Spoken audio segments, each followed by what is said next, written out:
Heredity और variation की हमने कहा जनरल मीनिंग हमने ले लिए थे, है ना। एक बार पांच होने दोबारा आपको केवल रिकैप कर देते हैं। आपसे बताया था हेरिडिटी क्या होगी, passing over the characteristics from one generation to another generation. तो बस ये आपसे कहा जाता था कि लिविंग ऑर्गेनिज्म में क्या खास बात होगी, कहीं ना कहीं कैरेक्टर्स होंगे जिनकी हेल्प से आप उसको आइडेंटिफाई कर सकते हैं, ये आपको बताया था। सेकंड नंबर आपसे कहा था जेनेटिक्स कौन सी होगी, जेनेटिक्स होगी स्टडी और इसके एप्लीकेशंस की टोटल स्टोरी। हेरिडिटी जिसमें मैंने कहा पासेज ऑफ जीन्स पढ़ेंगे या कैरेक्टर्स पढ़ेंगे from one generation to other generation. और जेनेटिक्स और फिर आप ये भी पढ़ेंगे कि जीन्स होते क्या है, क्या स्ट्रक्चर है और इनके ऊपर हम क्या एप्लीकेशन कर सकते हैं। यानी हेरिडिटी का जो साइंटिफिक अप्रोच होगी वो फिर किस नाम से नहीं आएगी, मैं कहा जाए जेनेटिक्स के नाम से। दूसरा एक इसमें वर्ड आता है जीन्स। जीन्स भी मैंने आप बताया था, जीन्स क्या होंगे, यूनिट ऑफ द हेरिडिटी। ये वो यूनिट्स होंगे जो देखना एक सेल से दूसरे सेल में या एक जनरेशन से दूसरे जनरेशन में प्रॉपर्टीज या बेसिक कैरेक्टर्स को ट्रांसफर करने के काम में आएंगी। इनके डिटेल में जाओगे तो ये भी हमने कहा आपसे मैंने डिस्कस किया है लास्ट टर्म्स में। जीन्स में क्या पाया जाता है, डीएनए होगा, क्रोमोसोम्स होंगे और यही प्रॉपर्टीज को एक जनरेशन से दूसरे जनरेशन में केमिकल कोडिंग के थ्रू ट्रांसफर करेंगे।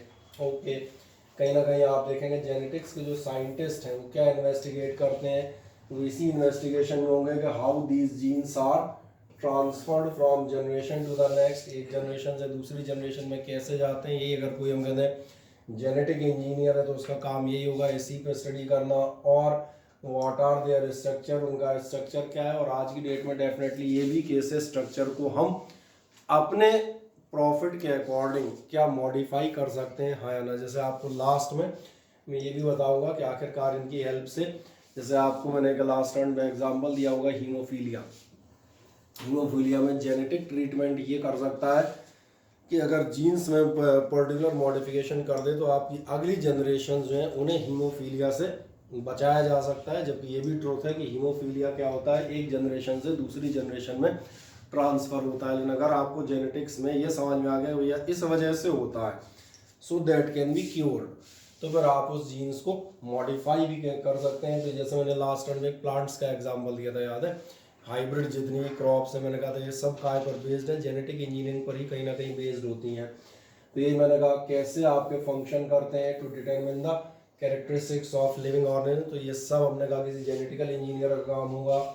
हेरिडिटी की डेफिनेशन भी आपसे हम लास्ट टर्न में डिस्कस कर चुके हैं। क्या heredity is defined as the process by which characteristics are passed from parents to their children, या कह सकते हैं आप ऑफ स्प्रिंग वर्ड, ये भी जनरली यूज होता है। नेक्स्ट जनरेशन ये भी आप कह सकते हो। ये सिंपल सा मैंने कहा इस पर डिपेंड करेगा आपकी लैंग्वेज क्या कहती है। दूसरा मैंने कहा था जो कैरेक्टरिस्टिक्स आपके ट्रांसफर होते हैं या किसी भी ऑर्गेनिज्म के जितने भी कैरेक्टरिस्टिक्स होंगे उनको मैंने फिर दो पार्ट में डिवाइड किया था, याद होगा। एक मैंने कहा था हेरिडिटी होते हैं और दूसरे कौन से होते हैं, एक्वायर्ड। ये याद आ जाता है। तो क्या कह रहा है, the characteristics can be passed from parents to the children, वो आपके किस नाम से आने आते हैं, आर कॉल्ड हेरिडिटी कैरेक्टरिस्टिक्स। क्या क्या हो सकते हैं, हाइट हो सकते हैं, स्किन कलर है, हेयर कलर है, शेप ऑफ द फेस है, ये सब आप देखेंगे कैसे हैं, हेरिडिटी। जबकि आप देखेंगे ऐसे कैरेक्टर जो हमने कहा अपनी लिविंग स्टाइल या अपने नेचर ऑफ वर्क से आपको मिलेंगे। नेचर ऑफ वर्क जैसे कोई लोहार हो, लोहार समझते हैं, ब्लैक स्मिथ। ब्लैक स्मिथ आप देखेंगे शोल्डर और ये आर्म्स की मसल से स्ट्रॉन्ग होंगी क्योंकि मोटे हथौड़े कहीं चला रहा होता है। तो नेचर ऑफ वर्क से हो गया। तो यहाँ से जो कैरेक्टरिस्टिक्स आपने लाए हैं ये कैरेक्टरिस्टिक्स किस नाम से आने आती है, एक्वायर्ड कैरेक्टरिस्टिक्स। और डेफिनेटली ये डेफिनेशन है कौन से characteristics which people acquire during their life, like knowledge, skills and skills etcetera. ये सारे आपके कैसे होंगे, ये आपके लिए किस नाम से आने जाते हैं, these are called acquired characteristics. ये समझ में आता है। जैसे एग्जांपल है डेवलपमेंट ऑफ मसल्स, मसल्स का डेवलपमेंट हो या ऐसी सब चीज़ें, ये क्या होंगे, these characters are not passed from parents to their children, ये पेरेंट्स से चिल्ड्रन तक पास ओवर नहीं होते हैं और ये हेरिटेबल नहीं है, यानी आगे की जनरेशन्स में नहीं जाएंगे। नेक्स्ट इसके बाद बढ़ोगे फिर द वेरिएशंस। वेरिएशंस भी मैंने आपसे कहा था कि आप अपने पेरेंट्स को रिसेंबल करते हैं लेकिन उनके जैसे सेम टू सेम नहीं होंगे, आप फोटो कॉपी नहीं होंगे। तो जो वेरिएशंस आते हैं ये जो हम कहते हैं डिफरेंसेस होंगे इन द, कहा जाए एक ही पेरेंट्स की जो अलग अलग ऑफ स्प्रिंग्स हैं, जो उनके हम कहते हैं बच्चे हैं, उनमें जो अंतर पाए जाएंगे, या किसी भी स्पीशीज के जो भी इंडिविजुअल्स हैं, जैसे हम सब देखें एक ही स्पीशीज से बिलोंग करते हैं, फिर भी आप देखें हमारे फेस शेप, कलर, बालों का डिजाइन, इन सब में आप देखेंगे जो फर्क है वो क्या कहलाएगा, दैट इज कॉल्ड वेरिएशन।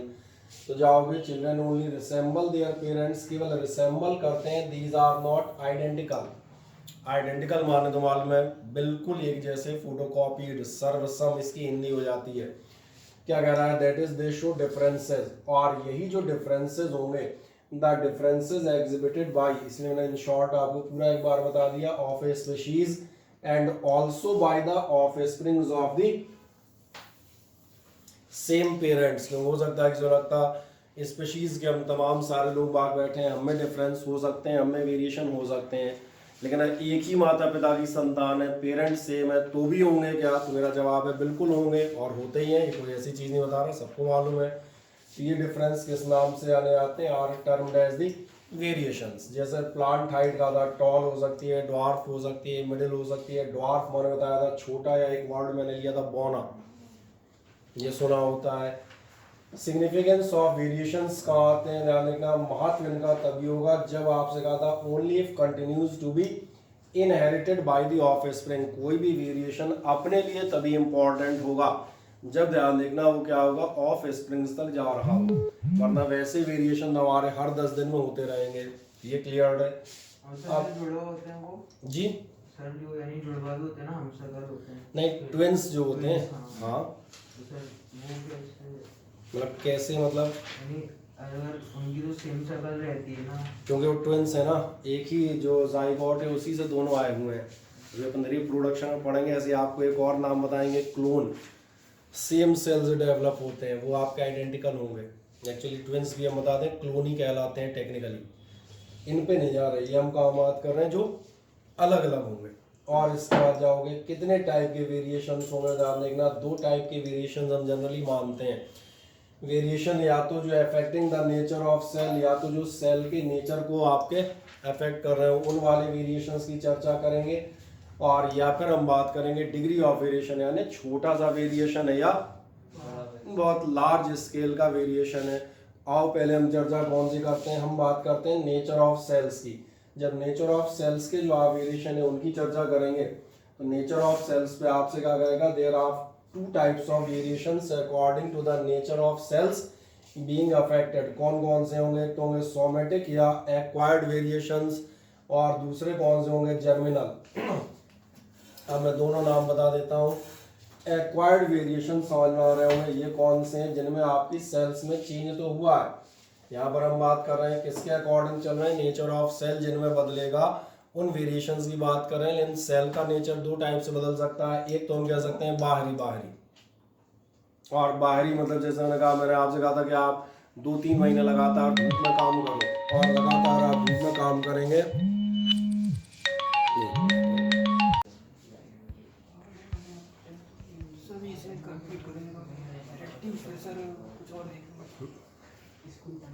चलो सवाल को मैं तो बात कर रहा था, मैंने कहा वेरिएशन नेचर ऑफ सेल को बदलेंगे। तो मैंने कहा सोमेटिक वेरिएशन कौन से होंगे, सोमेटिक वो होंगे जैसे मैंने कहा आप जो है धूप में, मैंने कहा आप 3 महीने काम कर लेते हैं, क्या अंतर पड़ेगा मुझे बताएं, कलर आपका डार्क हो जाएगा, सही कह रहे हैं। अब मुझे बताएं ये वेरिएशन कैसा है, ये वेरिएशन अगली जनरेशन में जाएगा या नहीं, ये वेरिएशन समझ में आ रहा होगा, एक्वायर्ड वेरिएशन है। और ये कौन सा कहलाता है, ये आपने कहलाते हैं सोमेटिक वेरिएशन। इसलिए मैंने कहा ये आपने कैसे हैं, बाहर के, मैंने कह दिया मान के चले। या सपोज करें किसी एक्सीडेंट में किसी आदमी का एक हाथ कट गया, या ऐसा हम कहते हैं कोई बीमारी की वजह से कुछ हम कहते हैं कोई पैरालाइज हो गया, तो आप समझ में आ रहे होंगे ये सारी वेरिएशन कैसे हैं, सारी सोमेटिक वेरिएशन हैं। इसलिए मैंने इनको सिंपली कहा था बाहर के। दूसरे टाइप के कौन से वेरिएशन होते हैं, ध्यान देखना, होते हैं जर्मिनल वेरिएशंस। जर्मिनल वेरिएशंस किस वर्ड से आता है, जब आप एक वर्ड पढ़ते हैं जर्म सेल। अब जर्म सेल के पहले मैं एक वर्ड पूछ लेता हूँ, क्या आपने ये वर्ड सुना हुआ है, गैमेट? गैमेट्स आप पढ़ते थे, हम कहते हैं आप जो है 7th और 8th में रिप्रोडक्शन पढ़ते हैं, दो टाइप के रिप्रोडक्शन आपने 7th और 8th में पढ़े, इस साल भी रिपीट होंगे। एक असेक्सुअल कहलाते हैं और एक कहलाते हैं सेक्सुअल। सेक्सुअल रिप्रोडक्शन में जब आप जाते हैं तो दोनों हम कहते हैं, एक हम कहते हैं पेरेंट साइड में एक मेल और एक फीमेल, हम कह सकते हैं एक फादर और एक मदर भी आप कह सकते हैं, दोनों मेल और फीमेल पार्ट से आप देखेंगे दो गैमेट्स कहीं ना कहीं आते हैं, एक मेल गैमेट और एक फीमेल गैमेट। एक मजेदार बात आती है यहाँ पर ये भी बताया जाएगा, ये एक्चुअली में अपने आप में आधे सेल होते हैं।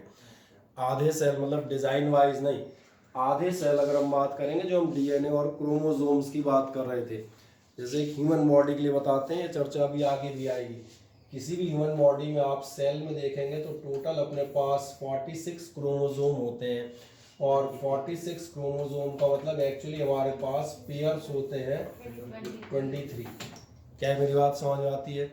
जो गैमेट्स होते हैं, गैमेट्स में अगर हम जाएंगे ह्यूमन बॉडी के लिए आप जाएंगे तो जो मेल और फीमेल गैमेट्स हैं, मेल गैमेट आपको मालूम है ये आपके कहलाते हैं स्पर्म्स, और फीमेल जो गैमेट है ये या तो कहलाता है हम कहते हैं एग कहते हैं, या आप ओवा कह देते हैं, जो भी आप नाम दें। इन दोनों में आप देखेंगे हैप्लॉइड कहलाते हैं। हैप्लॉइड मतलब आधे, आधे का मतलब ये है कि ये जो पेयर आ रहा है इसमें से 23 इधर से आएंगे, 23 इधर से आएंगे, तब टोटल कितना होगा?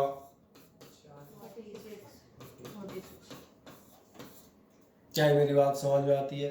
तो ये जो चीज़ें जो ये आपके एग या स्पर्म है, ये आपके लिए किस नाम से जाने जाते हैं? जर्म सेल्स के नाम से भी जाने जाते हैं।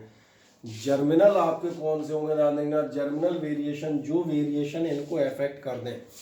अब ऐसा वेरिएशन आप समझ में आएगा, ये आपका हेरिडिटरी होगा, ये अगली जनरेशन्स में कंटिन्यू करेगा। तो क्या है मेरी बात समझ में आती है? तो क्या है, दोनों नाम समझ में आ गए, एक एक्वायर्ड और दूसरे मैंने कहा कौन से होंगे? जर्मिनल। अब जब नेचर ऑफ सेल के बेसिस पे जाओगे तो हम एक एक की चर्चा करते हैं। पहला मैंने कहा सोमेटिक, या इन्हीं को मैं क्या कह रहा था, ये कौन से वेरिएशन है आपके? Acquired variation. ये कौन से होंगे? These variations are non heritable. अभी मैंने आपसे कहा था कलर फेयर या डार्क हो जाना है, कैसा है? नॉन हेरिटेबल, और केवल इफेक्ट करते हैं सोमेटिक सेल्स को, यानी वो सेल्स जो आपकी बॉडी को बिल्टअप किए हुए हैं। जैसे मैंने कहा मान चलिए स्किन कलर, इस स्किन को जो इफेक्ट कर रहे हैं वो आपके कौन से होंगे? Somatic variation. स्किन का कलर काला सफ़ेद हो जाना, ये सोमेटिक सेल्स हैं। अब क्या होगा? These are acquired by the individual during their life time. ये भी एक्वायर्ड समझ में आ गया था, ये तो डेफिनेशन पहले भी हमारे पास मौजूद थी। Hence these are called acquired variations. Further these are produced by 3 kinds of factor. Generally 3 तरह की चीज़ों से आप पे निकल के आते हैं। कौन कौन सी 3 चीज़ें निकलेंगी? नंबर 1 है एनवायरनमेंट। एनवायरनमेंट का एग्जाम्पल अभी आज मैंने दिया, आप सर्दी में मौजूद हैं, गर्मी में मौजूद हैं, धूप में, या क्या तो एनवायरमेंटल इफेक्ट से जो चेंज होंगे। दूसरे चेंज कौन से होंगे ध्यान देखें। दूसरा होगा use and disuse of organs. Use and disuse of organs में किसका एग्जाम्पल आएगा? जो मैं एक ब्लैक स्मिथ या लोहार का एग्जाम्पल दे रहा था, वो कंटिन्यूस जिस ऑर्गन्स का इस्तेमाल कर रहा है वो ऑर्गन स्ट्रॉन्ग हो जाएंगे। कोई एथलीट है, उसके पैर आप देखेंगे मजबूत होंगे relatively. And conscious efforts. Conscious efforts का मतलब समझ आ रहा है? Not the efforts but the conscious efforts. Conscious efforts में आपने ध्यान दिया है, गाना गाने वाला जो है वो एक प्रैक्टिस करता रहता है, और प्रैक्टिस कहता है, गाने की भाषा में से कहा जाता है रियाज कर रहे हैं। That is the word which comes there. तो ये बार बार गाना गा के क्या कर रहा है? तो ध्यान दिया, बार बार गाना गा के कहीं ना कहीं गले को प्रॉपर कर रहा होता है, उस स्टेट में बनाए रखता है कि उसकी आवाज़ अच्छी बनी रहे। तो ये आपका कैसा एफर्ट है? समझ में आ रहे हैं? कॉन्शियस एफर्ट है। तो 3 तरह के हो सकते हैं, या तो मैंने कहा एनवायरनमेंट अपने आप इफेक्ट डाल दे। दूसरा मैंने कहा था, दूसरा के क्या हो सकता है? जिस ऑर्गन्स का आप अपने नेचर ऑफ वर्क में बराबर यूज या डिसयूज कर रहे हैं वो उसके अकॉर्डिंग हो जाए। या फिर तीसरा मैंने कहा कॉन्शियस एफर्ट, जो आप जानबूझ के कर रहे हो, लगातार किसी भी हम कहते हैं ऑर्गन का इस्तेमाल अकॉर्डिंगली कर रहे हो तो डेवलप होता जाएगा। अब क्या है? एग्जाम्पल वही है, muscular body of the wrestlers, use of muscles, beard and दाढ़ी और मूंछों की स्टाइल, हेयर स्टाइल भी ऑफ कोर्स। और क्या होंगे? These variations are the basis of Lamarck's theory of evolution. ये आपके कौन सी आती है? आगे जाके एवोल्यूशन हम पढ़ा करते थे, अब आप अगली किसी क्लास में पढ़ेंगे। इवोल्यूशन के लिए 2 चीज़ें बताई जाती थी। इवोल्यूशन जैसे एक दिन में बात कर रहा था जेब्रा और जिराफ में क्या अंतर है। कंटिन्यूस एफर्ट थे, अपनी गर्दन लंबी करते चले गए और लंबी करते चले गए तो ध्यान जा रहा होगा जिस ऑर्गन का कॉन्शियसली आपने बराबर इस्तेमाल किया वो धीरे धीरे धीरे धीरे आपका एवोल्यूट हो गया। एवोल्यूट मतलब वो अपने ओरिजिनल जगह से चेंज हो गया। तो ये कहलाती थी थ्योरी ऑफ इवोल्यूशन के आखिरकार इवोल्यूशन होते कैसे हैं। एक तो जनरली सोमेटिक वेरिएशन समझ में आते हैं बाहर के, यानी हमने कहा एक्वायर्ड। दूसरे कौन से होंगे आप देखना, दूसरे जर्मिनल वेरिएशंस होंगे। जर्मिनल वेरिएशंस का एक और नाम आपको क्या मिलेगा, वो आपको मिलेगा ब्लास्टोजेनिक वेरिएशन भी कहलाते हैं। ये कौन से होंगे, these variations affect the germ cells, और इसलिए ये कैसे होते हैं, ये होते हैं heritable. These are produced by new combination of characters, characters का नया कॉम्बिनेशन। जैसे कैरेक्टर्स के नए कॉम्बिनेशन ही चर्चा करोगे, क्यों मुझे मालूम था सवाल बनेगा। अभी बीच में भी मैंने कहा था मदर और फादर दोनों से आपके 23 क्रोमोसोम्स आ रहे हैं। इसका मतलब नए कॉम्बिनेशन कैरेक्टर्स के बनेंगे। नए कॉम्बिनेशन मतलब समझ में आता है कैरेक्टर्स के नए कॉम्बिनेशन। जैसे मान चलो हम कहते हैं height of the man, height of the man में एक टॉल और एक ड्वार्फ आ सकता है, दोनों ड्वार्फ आ सकते हैं, दोनों टॉल हो सकते हैं। जो एक पेयर आपका बनेगा क्रोमोसोम हाइट का, उसके नए नए कॉम्बिनेशन निकल सकते हैं। जैसे मान चलो हमने कहा एक हम कहते हैं, जैसे यहाँ पर इस टाइप से लिखता हूँ, ध्यान देखना, कैपिटल टी का मतलब है दोनों क्रोमोसोम डिनोट कर रहे हैं टॉल, यहाँ पर दोनों क्रोमोसोम डिनोट कर रहे हैं ड्वार्फ, छोटा टी मतलब मैंने मान लिया है ड्वार्फ। और एक कॉम्बिनेशन बन सकता है ये। अब ये किस पे डिपेंड करेगा, कॉम्बिनेशन तुमने ध्यान दिया है, ये इस पे डिपेंड करेगा फादर साइड से कौन आया, मदर साइड से कौन आया। तो ध्यान देखना इसका मतलब हाइट में वेरिएशन होगा। इन तीनों कॉम्बिनेशंस की हाइट सेम नहीं होगी, आपको मालूम है। तो ये कैसे वेरिएशन है, हेरिडिटरी है। अब आगे क्या बताता है क्रॉसिंग ओवर, क्रॉसिंग ओवर भी मालूम है, एक स्पीशीज का किसी दूसरे स्पीशीज के साथ क्रॉस होना। Change in number of chromosomes, ये आप देखेंगे नेचर में कई बार होता है, नंबर ऑफ क्रोमोसोम अगली जनरेशन में कम हो गए या बढ़ गए। तो कुछ कैरेक्टर बढ़ भी सकते हैं और कुछ कैरेक्टर गायब भी हो सकते हैं, दोनों बातें हो सकती हैं। नेक्स्ट आपसे क्या बताएगा, रेडिएशंस एंड केमिकल्स। रेडिएशंस और केमिकल्स भी, जैसे रेडिएशंस का एक बहुत सिंपल एग्जांपल देता हूँ। रेडिएशन तो सुने, रेडियो एक्टिव रेडिएशंस कहलाते हैं। गामा रेडिएशन जैसे एक एग्जांपल आता है 6 अगस्त 1945, 6 अगस्त 1945। क्या खास बात है इस दिन में 6 और 9 अगस्त की? किसी को नहीं याद? इस दिन एक दो शहर हुआ करते थे विश्व का, जो नक्शा था। हाँ, हिरोशिमा और नागासाकी, आप सही कह रहे हैं, मेरी बात समझ में आती है। तो अब आप देखेंगे वहाँ जो आज भी बच्चे पैदा होते हैं वो क्या होते हैं, मेंटली और फिजिकली डिसेबल होते हैं। तो रीज़न क्या समझ में आ रहा है, कहीं ना कहीं रेडिएशन की वजह से क्या हुआ, जो डीएनए और क्रोमोसोम का स्ट्रक्चर था वो चेंज हो गया। इसी में एक वर्ड और आता है, कभी देखोगे, कभी हम कहते हैं कार्टून फिल्म या सीरियल देखो तो यहाँ पर जो रेडिएशन की वजह से चेंज होते हैं उनमें एक वर्ड आता है, यहाँ देखना म्यूटेंट, या ये प्रोसेस कहलाती है म्यूटेशन। इसका नाम सुना है कभी? कभी नहीं सुना है? म्यूटेंट और म्यूटेशन नहीं सुना? चलो एक हम कहते हैं टीवी पे एक निंजा टर्टल वाला सीरियल आता था बच्चों का, देखा है? नहीं, निंजा टर्टल पूछ रहा हूँ। 4 कछुए थे, उसका निंजा टर्टल ही नाम है ना उसका? हाँ, क्या क्या नाम था उन चारों का?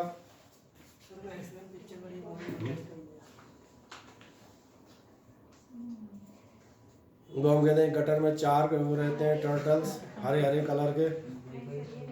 देखा ही नहीं है तुम? देखते क्या बोली नहीं होगा हैं? पिक्चर देखते हो? कौन सी पिक्चर देखी बेटा? हाँ, तो फिर क्या करता रहता है दिन में? पढ़ता उसकी शक्ल से ही नहीं, पर पढ़ाई टपक रही, टेस्ट हो उसके 100 में से 10 नंबर नहीं आते।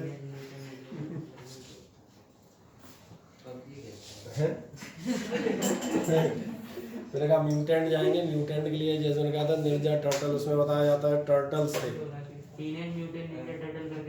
हाँ, ऐसे कुछ था।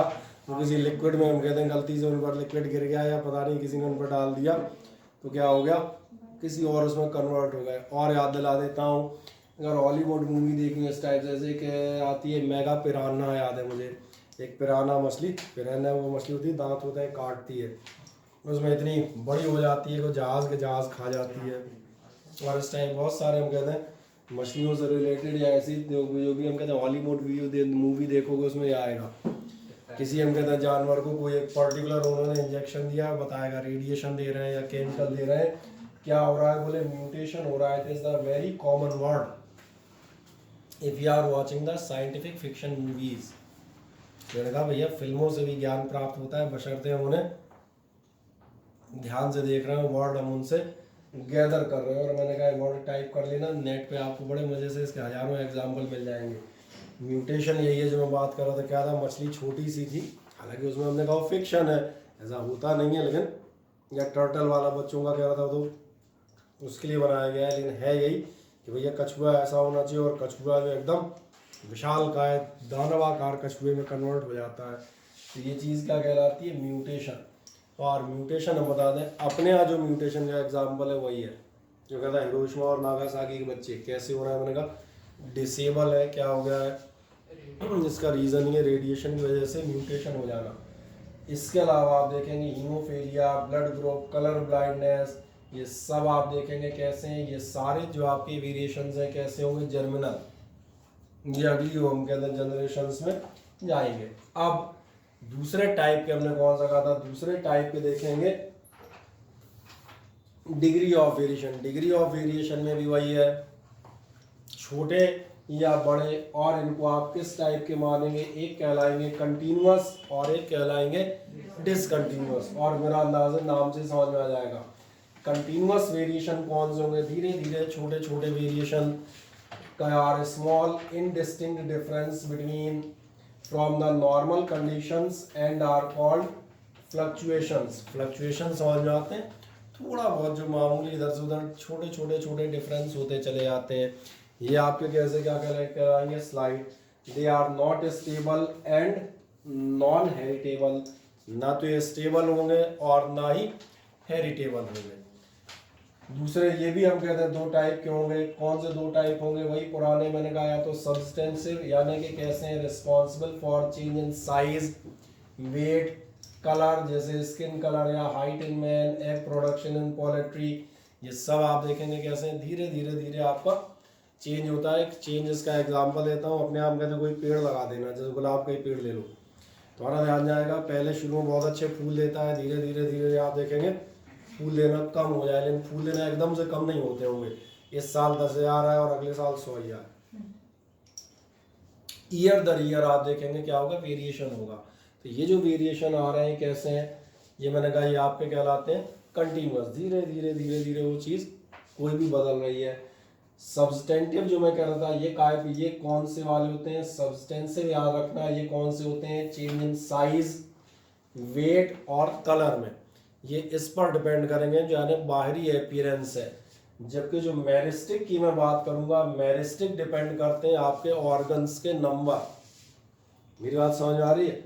सब्सटेंसिव कौन से हैं, जो बाहरी अपीयरेंस है। बाहरी अपीयरेंस मतलब आपका वजन, आपकी हेल्थ या हाइट, या मैंने कहा आपका स्किन कलर, ये वेरिएशन कैसे होंगे आपके, ये कहलाते हैं सब्सटेंटिव। और कंटिन्यूअस है, कंटिन्यूअस मतलब साल 2 साल में आपका कलर हल्का सा फेयर हो रहा है या हल्का सा डार्क हो रहा है, कंटिन्यूअस है। क्योंकि अचानक से ऐसा नहीं होता आदमी सुबह सोया और रात में जग के काला हो गया, ऐसा तो होने वाला नहीं है। अब दूसरा मैंने कहा था, दूसरे वेरिएशन कौन से होंगे ध्यान देखना, दूसरे कहलाते हैं मेरिस्टिक। ये मैंने कहा था नंबर ऑफ ऑर्गन्स या इनके ऊपर डिपेंड करेंगे, जहाँ ऑर्गन की बनावटी चेंज हो जाएगी, डिजाइन चेंज हो जाएगी। Such variations affect change in certain parts of living organ. Parts को अपन कहते हैं बॉडी के ऑर्गन्स। तो ये क्लियर है। जैसे एग्जांपल क्या कह रहा है, change in number of segments of earthworm. Earthworm पे जो सेगमेंट है वो नंबर या तो सेगमेंट बढ़ने लगे या सेगमेंट कम हो जाए। नंबर ऑफ सेगमेंट ध्यान जरा बॉडी पार्ट में चेंज हो गया पूरे का पूरा। या फिर number of arms of starfish. Starfish का फिगर तो देखा होगा, नहीं देखा, लास्ट ईयर आएंगे।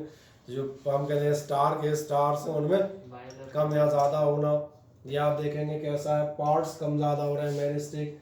और क्या होगा, change in number of sepals and petals of the flowers.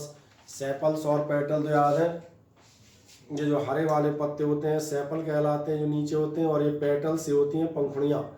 Petals माने तो मालूम होगा, किसी भी फ्लावर में पंखुड़ियाँ जो भी होती हैं जनरली आप देखेंगे हर फ्लावर की फिक्स होती है, लेकिन आप ये भी देखेंगे कई बार नंबर ऑफ पेटल्स जो है बदल सकते हैं। जैसे अब कोई और पेड़ है उसी चीज़ का, सपोज करो किसी एक रोज़ में 12 पेटल्स आ रहे हो, उसका अगला आप देखें उसमें 14 आते हो या 10 आते हो, तो कम या ज़्यादा भी हो सकते हैं। तो ये जहाँ नंबर या पार्ट्स बदलेंगे वो आपके लिए क्या कहलाएगा, तो उसका नाम याद रखना। ये किस नाम से हमें आता है, मेरिस्टिक। तो नाम याद रखने पड़ेंगे हल्का सा, दोनों समझ आते हैं, सब्सटेंटिव और मेरिस्टिक। ठीक है, सब्सटेंस से मतलब एपियरेंस में चेंज होना, हेल्थ, हाइट, कलर एटसेट्रा, और मेरिस्टिक का मतलब होगा ऑर्गन्स में ही चेंज हो जाना, यानी कि या तो बढ़ जाना या कम हो जाना। अब अगला जाएंगे आप, कॉजेज ऑफ कंटिन्यूअस वेरिएशंस क्या होता है।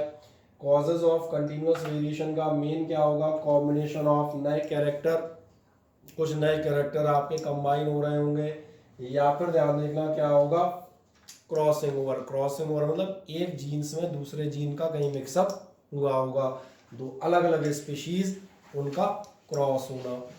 अब एक नेक्स्ट जाते हैं, दूसरा आप क्या बताएंगे, डिसकंटिन्यूअस वेरिएशंस। डिसकंटिन्यूअस कौन से होंगे, जो अचानक से हो। कंटिन्यूअस और डिसकंटिन्यूअस मालूम ना, कंटिन्यूअस मतलब जो लगातार धीरे धीरे धीरे धीरे हो रहा, और डिसकंटिन्यूअस जो अचानक से हो। डिसकंटिन्यूअस कौन है, जैसे मैंने कहा था रेडिएशंस वाले, रेडिएशन वाला चेंज अचानक था। रेडिएशन ऐसा नहीं हुआ, रेडिएशन पड़ रहे हैं धीरे धीरे धीरे धीरे, आदमी लंगड़ा होना शुरू हुआ, फिर जाके 4 से 8 जनरेशन बाद पूरा लंगड़ा हुआ, ये तो नहीं होगा ना। यहाँ तो क्या होगा, मैंने कहा ये डिसकंटिन्यूअस है। डिसकंटिन्यूअस क्या कहलाएंगे, are large distinct difference from the parents. बिल्कुल साफ साफ अंतर आपको पेरेंट्स के कंपैरिजन में नजर आएगा। और क्या होगा, and are termed as mutations also. अब म्यूटेशन माने तो मालूम है, म्यूटेशन मतलब एक जनरेशन अलग थी, अगली जनरेशन अचानक से चेंज हो गई। और म्यूटेशन वर्ड हमेशा 90% याद रखिएगा काय के लिए आएगा, या तो रेडिएशंस के लिए या केमिकल्स से। समझ आता है, जो कहीं ना कहीं आपके डीएनए के स्ट्रक्चर को या क्रोमोसोम को इफेक्ट करे। ठीक है, अब क्या बताएगा, दीज आर स्टेबल होंगे और कैसे होंगे, ये हेरिटेबल होंगे। अब जाओगे, it is a jerky process. Jerky मतलब समझ में आता है झटके से होने वाली, झटके से मतलब जर्की प्रोसेस, अचानक से कुछ का कुछ बदल गया, नहीं पैरालिसिस नहीं, जर्क, जर्क माने झटका, झटका जर्की प्रोसेस कहलाती है, जब अचानक से कोई चीज कुछ की कुछ हो जाए, ये जर्की प्रोसेस होता है। जर्क का मतलब देखोगे इंग्लिश में होता है झटका, और जैसे मैंने कहते एक झटके में सब बदल गया, हिंदी में आता है एक झटके में बदल जाना, ये कहलाता है जर्की प्रोसेस। तभी कहा था डिसकंटिन्यूअस, ये कंटिन्यूड नहीं होंगे over year and year. These variations are, ये भी 2 टाइप के होंगे। 2 टाइप कौन से होंगे, नाम ध्यान है, सब्सटेंटिव। सब्सटेंटिव आपसे कहा था ये काय में चेंज होगा, सब्सटेंटिव चेंज होगा आपकी एपियरेंस में। एपियरेंस मतलब हेल्थ, हाइट, कलर, ऐसी चीजों में। और दूसरा कौन था, मेरिस्टिक। मेरिस्टिक क्या होगा, नंबर ऑफ पार्ट्स बदल जाएंगे। समझ आता है। अब फिर वहीं जाते हैं, ये भी झटके से क्या क्या बदल सकता है, substantive here mutations affect size, weight, shape, colour etcetera. जो भी ऑर्गन है उनकी ये चीज बदलेगी। जैसे hornless variety of cattle, hornless मतलब समझ में आता है बिना सींग की गाय या ऐसी भैंस। दूसरा क्या होगा, शॉर्ट लेग एनकॉर्न शीप, भेड़ देखी है। एनकॉर्न शीप कौन सी कहलाती हैं, जिनके पैर आप देखेंगे बिल्कुल छोटे छोटे होते हैं। मेरे ख्याल ऐसी भेड़ या चलो भेड़ नहीं देखे, डॉग्स तो देखे होंगे कई बार टीवी में आते हैं, बिल्कुल ध्यान दिया, छोटे छोटे पैरों वाले, अलग से लगेगा बोले इसके पैर अलग से चिपका रखेगा। नहीं, पामेरियन पूरी बॉडी छोटी होती है, पैर अकेले छोटे होंगे, ऐसा कई बार आप देखने को मिलेगा। डॉग अलग अलग देखते हैं, समझ में आता है, बोले पैर कुछ अलग है, मतलब कुछ गड़बड़ है इसके साथ। और क्या है, हेयरलेस वैरायटी इन डॉग, ये सब आपके कैसे हैं ध्यान देखना, ये झटके से चेंज हुए हैं किसी कारण से। और मजेदार बात क्या है, ये कैसे चेंज है, सब्सटेंटिव, क्योंकि ये बाहरी अपीयरेंस जो है ये उसमें चेंज है।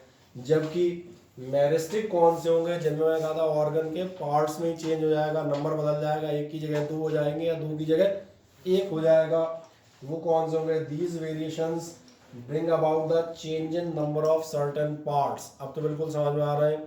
चेंज इन नंबर पार्ट्स क्या होगा? जैसे पॉलीडेंटिकली मोर डिजिट्स इन 5 की जगह 6 उंगलियां होना पैर में या इसमें, नॉर्मल है। ये क्या चीज़ है? ध्यान देखोगे ये कंटिन्यूअस वेरिएशन नहीं है, ये कैसा वेरिएशन है? डिसकंटिन्यूअस। क्या समझ में आता है? ओके। अब मुझे बताएं रफली मोटे तौर पे वेरिएशन समझ में आ जाते हैं। वेरिएशंस फिर से मैं एक बार शॉर्ट में याद दिलाऊं, कितने टाइप से आप वेरिएशन को डिफाइन करते हैं? आप वेरिएशन को 2 टाइप से डिफाइन करते हैं। या तो आप कहते हैं पहले टाइप की वेरिएशन, नहीं सोमेटिक नहीं, पहले तो नेचर ऑफ सेल पे जो करेंगे। नेचर ऑफ सेल में फिर 2 टाइप है, सोमेटिक और जर्मिनल। नेचर ऑफ सेल को चेंज कर रहे हैं, लेकिन कौन सी सेल के नेचर को? बाहरी या मैंने कहा इंटरनल। अब ऐसे सिंपल लैंग्वेज में जाते हैं। बाहरी मतलब जो केवल कलर है ऐसा कुछ चेंज करेगा, और सेल को अंदर से चेंज कर देने वाला मतलब क्रोमोसोम और डीएनए चेंज कर देगा। इस बेसिस पे आपके कौन से होंगे जो नेचर ऑफ सेल चेंज कर रहे होंगे? सोमेटिक, कलर वगैरह एक्वायर्ड भी कहलाते हैं। दूसरे कौन से हो जाएंगे? जर्मिनल। जर्मिनल से बिल्कुल साफ समझ में आ रहा है, जर्म सेल्स को ही चेंज करेंगे, इसीलिए ये कैसे होंगे? हेरिटेबल। ये क्लियर हो जाते हैं। अब दूसरे कौन से थे? दूसरे थे इस बेसिस पे कि आपका वेरिएशन तेज होता है, झटके से होता है, धीरे धीरे होता है, क्या होता है? तो 2 होंगे, कंटिन्यूअस और डिसकंटिन्यूअस। एक मजेदार बात है, कंटिन्यूअस कौन होंगे? तो धीरे धीरे हम कहते हैं एक लंबे टाइम तक चलते जाएंगे। ये क्या करेगा? छोटे हैं, indistinct difference from the normal conditions and are called fluctuations. ये कई बार फ्लक्चुएशंस भी कहलाते हैं, क्योंकि अचानक से कोई बहुत बड़ा चेंज नहीं है। चेंज ऑफ फ्लक्चुएशन तो समझ आता है। फ्लक्चुएशन मतलब ये होता है थोड़ा दाएं बाएं होना, ये फ्लक्चुएशन है। लेकिन ये भी मजेदार बात है, अब ये जो कंटिन्यूअस वेरिएशन हो रहा है ये 2 टाइप के होंगे। और कौन से 2 टाइप होंगे?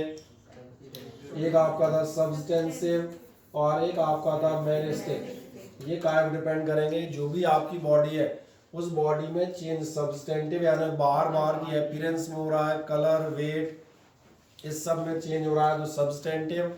और अगर नंबर ऑफ पार्ट्स में चेंज हो जाता है, जो कहता 6 उंगलियां निकल आती हैं, तो फिर एक ऐसा है नंबर ऑफ पार्ट। स्टारफिश का एग्जांपल दे रहे थे ना, फ्लावर्स के पेटल्स का एग्जांपल दे रहे थे, तो ये कैसा कहलाएगा? ठीक। और चेक कर लें, दोनों आपको नाम मिलेंगे, एक मेरिस्टिक और एक अच्छा एक रह गया, और दूसरा मिलेगा सब्सटेंटिव। सब्सटेंटिव यानी change in size, weight, colour, इसलिए उनका बाहरी अपीयरेंस का चेंज।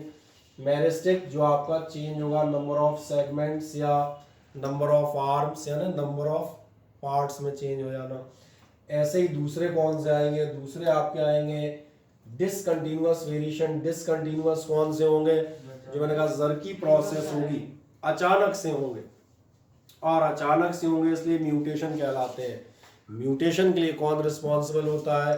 इसके लिए हमने कहा जनरली कोई ना कोई रेडिएशन या केमिकल सभी की चीजें। जो पैरालाइज होता है वो भी तो अचानक से आता है। पैरालिसिस बेटा बीमारी है, तो वो भी तो अचानक से आ जाती है। अरे तो ऐसा तो भैया वेरिएशन का मीनिंग क्या था? बदलाव।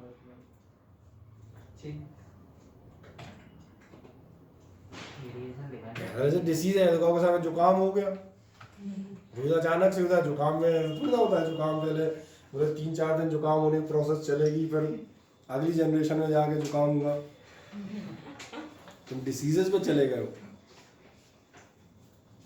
डिसीजेस तो हम कहते हैं सडन भी हो सकती है, डिसीजेस एक अलग क्राइटेरिया है। वेरिएशंस की बात करें, वेरिएशन मतलब समझ में आ रहा है?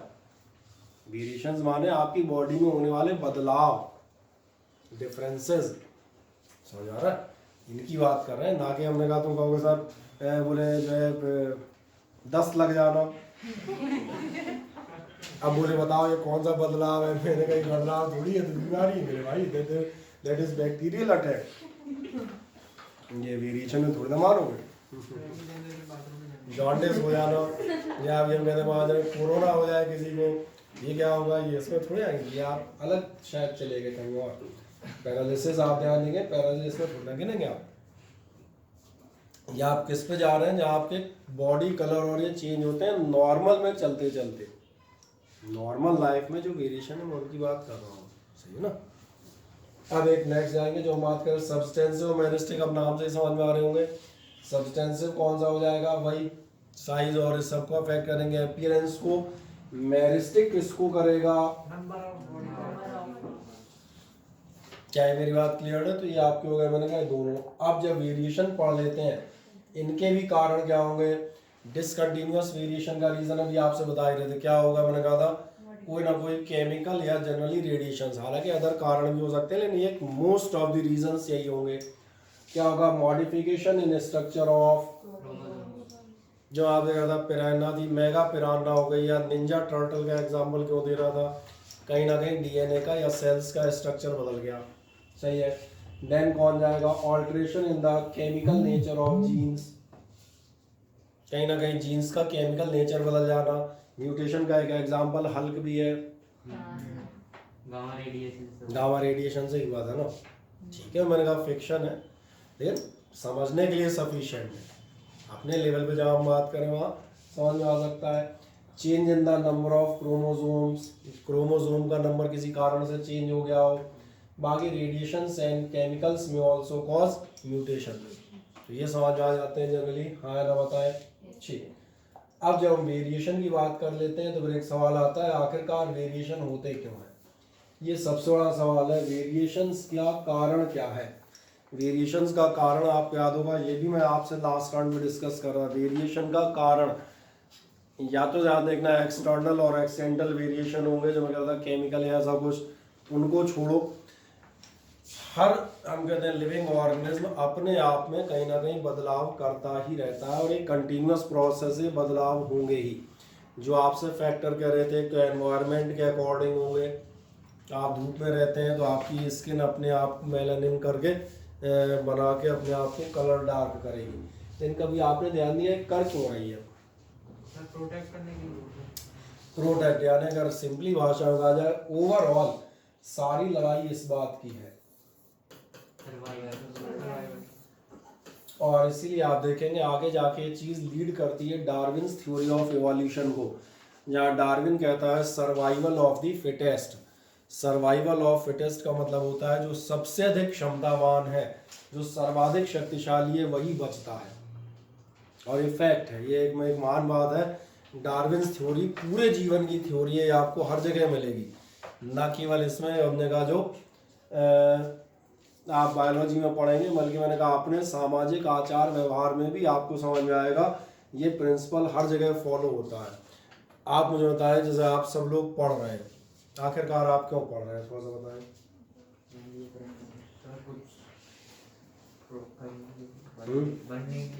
कुछ बनने के लिए डेफिनेटली, ये माने चलेंगे 95% वो टारगेट होता है, 5% धकेल के पढ़ाए जा रहे होते हैं। हाँ नहीं, 10th में आके जनरली सब कुछ, तो 5वीं 6वीं तक तो सबको धकेल के पढ़ाया जाता है, और उसमें कोई ऑप्शन नहीं है, बिल्कुल 99% नहीं, 99.99% 5वीं 6वीं तक तो सबको धकेला जाता है, पढ़ लो। लेकिन जनरली जहाँ आप बैठे 10th आप लगभग हम कहते हैं सेशन, अगर नॉर्मल वे में देखा जाता तो एक 10th का सेशन एंड पे ही था। इस एज में जनरली आदमी को पता होता है वो क्यों पढ़ रहा है, सबको मालूम होता है। और आप सही कह रहे हैं, एक बेहतर भविष्य के लिए आप पढ़ रहे हैं, अरे अगर और सिंपल भाषा में बात यह है, फॉर ए बेटर जॉब और अ बेटर लाइफ। अब मेरा सवाल ये कि बेटर जॉब या बेटर लाइफ क्या सबकी हो जाएगी, तो यहाँ बेटा वही प्रिंसिपल काम करेगा। कौन सा प्रिंसिपल काम करेगा, सर्वाइवल ऑफ द फिटेस्ट। जो सबसे बेहतर होगा, जो सबसे फिट होगा, वही सर्वाइव करेगा, बाकियों को छोड़ जाएगा और बाकी ख़त्म कर दिए जाते हैं। ये सामाजिक नियम है, ये मैंने कहा बायोलॉजी का नियम नहीं, सभी जगह का है। आप सोचें कोई भी कंपटीशन हो, मैं एक सिंपल भाषा में बात कर देता हूँ, कोई भी कंपटीशन, चाहे मैंने कहा आप एनडीए का दे रहे हो, चाहे आप मेंस का दे रहे हो, आप नीट का दे रहे हो, आप आईएएस का दे रहे हो, किसका सिलेक्शन होगा, मतलब द फिटेस्ट। अच्छा मान लीजिए चलो कोई फिट नहीं है, उसका क्या करेंगे, उसके लिए कोई कंपेंसेशन होता है। जैसे मान लीजिए हम तो बहुत सिंपल ही चीज़ आते हैं, छोड़ो तुम, हमने कहा आईएएस और आईपीएस, हम तो ये बात करते हैं पुलिस की भर्ती हो रही हो, तो इससे नीचे तो नहीं आओगे ना। सबसे सिंपल एग्जांपल ले लेते हैं अपन, एनडीए में लेफ्टिनेंट और ये पोस्ट छोड़ते हैं, पुलिस के सिपाही के तौर पर भर्ती हो गए, उसमें भी आप देखना सबसे पहले फिजिकल होगा, दौड़ाया जाएगा, और दौड़ने में आप पीछे रह गए तो क्या ऐसा होगा, बोले जो सक्सेस हो गए बोले उनको तो जॉब मिल गई, और जो अनसक्सेस हुए बेचारे बीच में जिनकी दौड़ अधूरी रह गई, बोले इनको एक काम करो, इनको 5,000 दो। क्यों? तो इसलिए मैंने कहा था सर्वाइवल का मतलब ये होता है बेटा जीवित बचना। जीवन की दौड़ में हमने कहा वही बचते हैं जो मैंने कहा कैसे होंगे, फिटेस्ट होंगे। इसलिए मैं बात कर रहा था, ये डार्विन्स थ्योरी मैंने कहा सिर्फ बायोलॉजी में अप्लाई नहीं होती, ये हर जगह अप्लाई होती है, एवरीवेयर। सही कहा ना मैंने। अब जो हम कह रहे थे, जो आप वेरिएशंस कह रहे थे, सारे वेरिएशन इसी बात के लिए हैं क्योंकि हर स्पीशीज, हर कोई अपने को बनाए रखना चाहता है और बचाए रखना चाहता है, और इस बनाने और बचाने की प्रोसेस में जाने और अनजाने वो दूसरों को ख़त्म भी करना चाहता है, क्योंकि उसके लिए जगह तभी बनेगी जब दूसरे नहीं होंगे। सही कह रहा हूँ ना। ये एक नॉर्मल सी चीज़ है। जैसे आप देखेंगे हम लोग जो है, इंसानों की पॉपुलेशन दुनिया पे बढ़ी, क्या आपने ध्यान दिया अपने यहाँ जानवर अपने आप खत्म और कम होते चले गए, पेड़ कम होते चले गए? क्या आपने सोच समझ के पेड़ खत्म किए, बोले नहीं ऐसा है अपन बढ़ रहे हैं सारे पेड़ खत्म करो जगह बनाओ? नहीं, वो अपने आप ही होते जाएंगे। जब हम अपने को बनाए और बचाए रखने का प्रयास करेंगे तो बाकी जो स्पीशीज हैं वो धीरे धीरे अपने आप खत्म होने लगेंगी। ये बड़ी सीधी सी बात है। और इसलिए मैंने कहा सर्वाइवल के लिए वेरिएशन होते हैं। जैसे एग्जांपल आपने सुना होगा डायनासोर। डायनासोर आज की डेट में क्यों नहीं है? सर्वाइव नहीं कर पाया, यानी जो भी बदलता माहौल था उसके अकॉर्डिंग वेरिएशंस नहीं हुए, उस माहौल को एडेप्ट नहीं कर पाए, वो खत्म हो गए। क्या है मेरी बात समझ में आती है? इसलिए ये सबसे मेन हम कहते हैं घुमा फिरा के इसी चीज़ के आसपास कहीं ना कहीं घूमते रहेंगे। क्या होगा वेरिएशन में? क्या कह रहा है? They enable the organism to adapt themselves to changing environment. ये क्या करते हैं? ऑर्गेनिज्म्स को बदलते एनवायरनमेंट के साथ एडेप्शन माने उसके अनुकूल, उसके अनुसार ढलना, उसकी क्षमता देते हैं। Variations form the basis of heredity. ये हेरिडिटी की बेस बनते हैं कहीं ना कहीं। जो चेंज होंगे वो वेरिएशन से ही धीरे धीरे आगे बढ़ेंगे। इसके बाद क्या होगा? They form raw material for the evolution and development of new species. आगे चल के यही वेरिएशन क्या करते हैं? ये नई जो स्पीशीज बनेगी उनके लिए कच्चा माल तैयार करते हैं। कच्चा माल तैयार करने वाला समझ में आ रहा है? कच्चे माल से कच्चा माल नहीं है। कच्चा माल का मतलब यहाँ फाउंडेशन बेस। जैसे मैंने आपको एक एग्जांपल दिया था, हम जो बैठे हैं हम लोग कौन है? We are the advanced monkeys. तो भैया मंकी अचानक से रातों रात थोड़ी इंसानों में कन्वर्ट हो गया। जो भी चेंजेस हुए होंगे, उसने अपनी कमर सीधी की होगी, पैर सीधे किए होंगे, नाखूनों को उसने यूज करना बंद किया होगा। तो ये जो प्रोसेस है धीरे धीरे हजारों सालों में वेरिएशन हुए होंगे। उन्हीं से तो आपका रॉ मटेरियल बना। यही तो रॉ मटेरियल था ताकि हमारा एवोल्यूशन हो और एक नई स्पीशीज आए।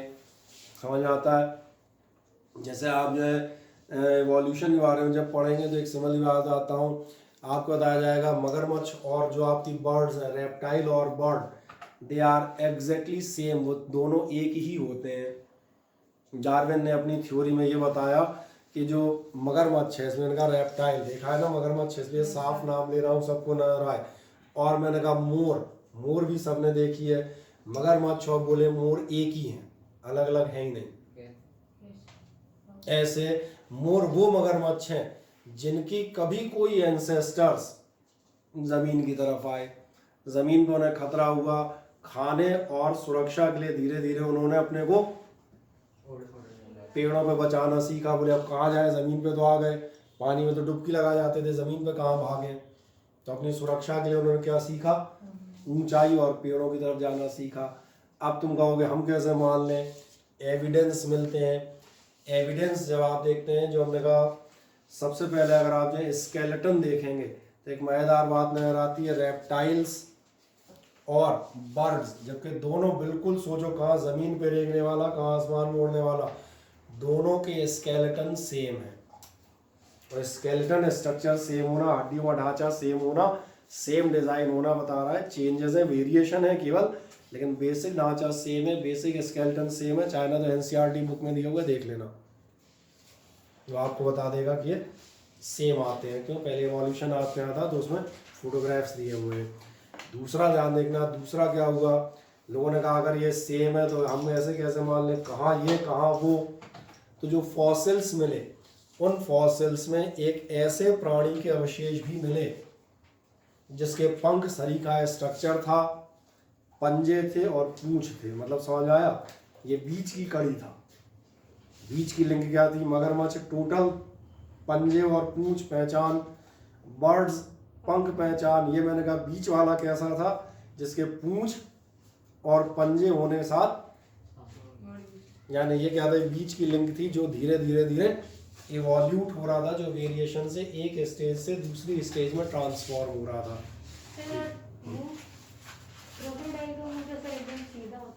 क्या जी? क्रोकोडाइल का मुंह बिल्कुल सीधा होता है, आपने ध्यान नहीं दिया। बाकी चिड़ियों के मुंह की जगह उन्होंने चोंच डेवलप कर ली। बेसिक स्ट्रक्चर तो वही है ना।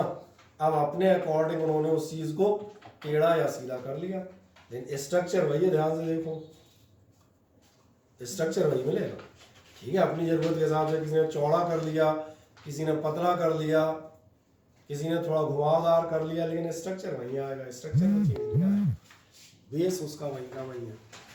ठीक है ना? तो स्केलेटन का ढांचा आपको सबका सेम मिलेगा। क्या है? क्लियर हो गया? इवोल्यूशन के लिए आप बनाते हैं। और क्या है जो हम बात कर रहे थे, एडेप्टिव एनवायरनमेंट में करेंगे। देखो ध्यान से, फिर वही आएगा, it enables the organism to face the struggle.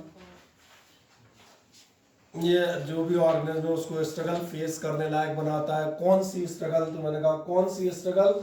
Existence in a better way. Existence मतलब मैं कह रहा था बनाए और बचाए रखने की अपनी जंग है, तो बचाए बनाए रहने की। It helps man in improving the races of useful animals and plants.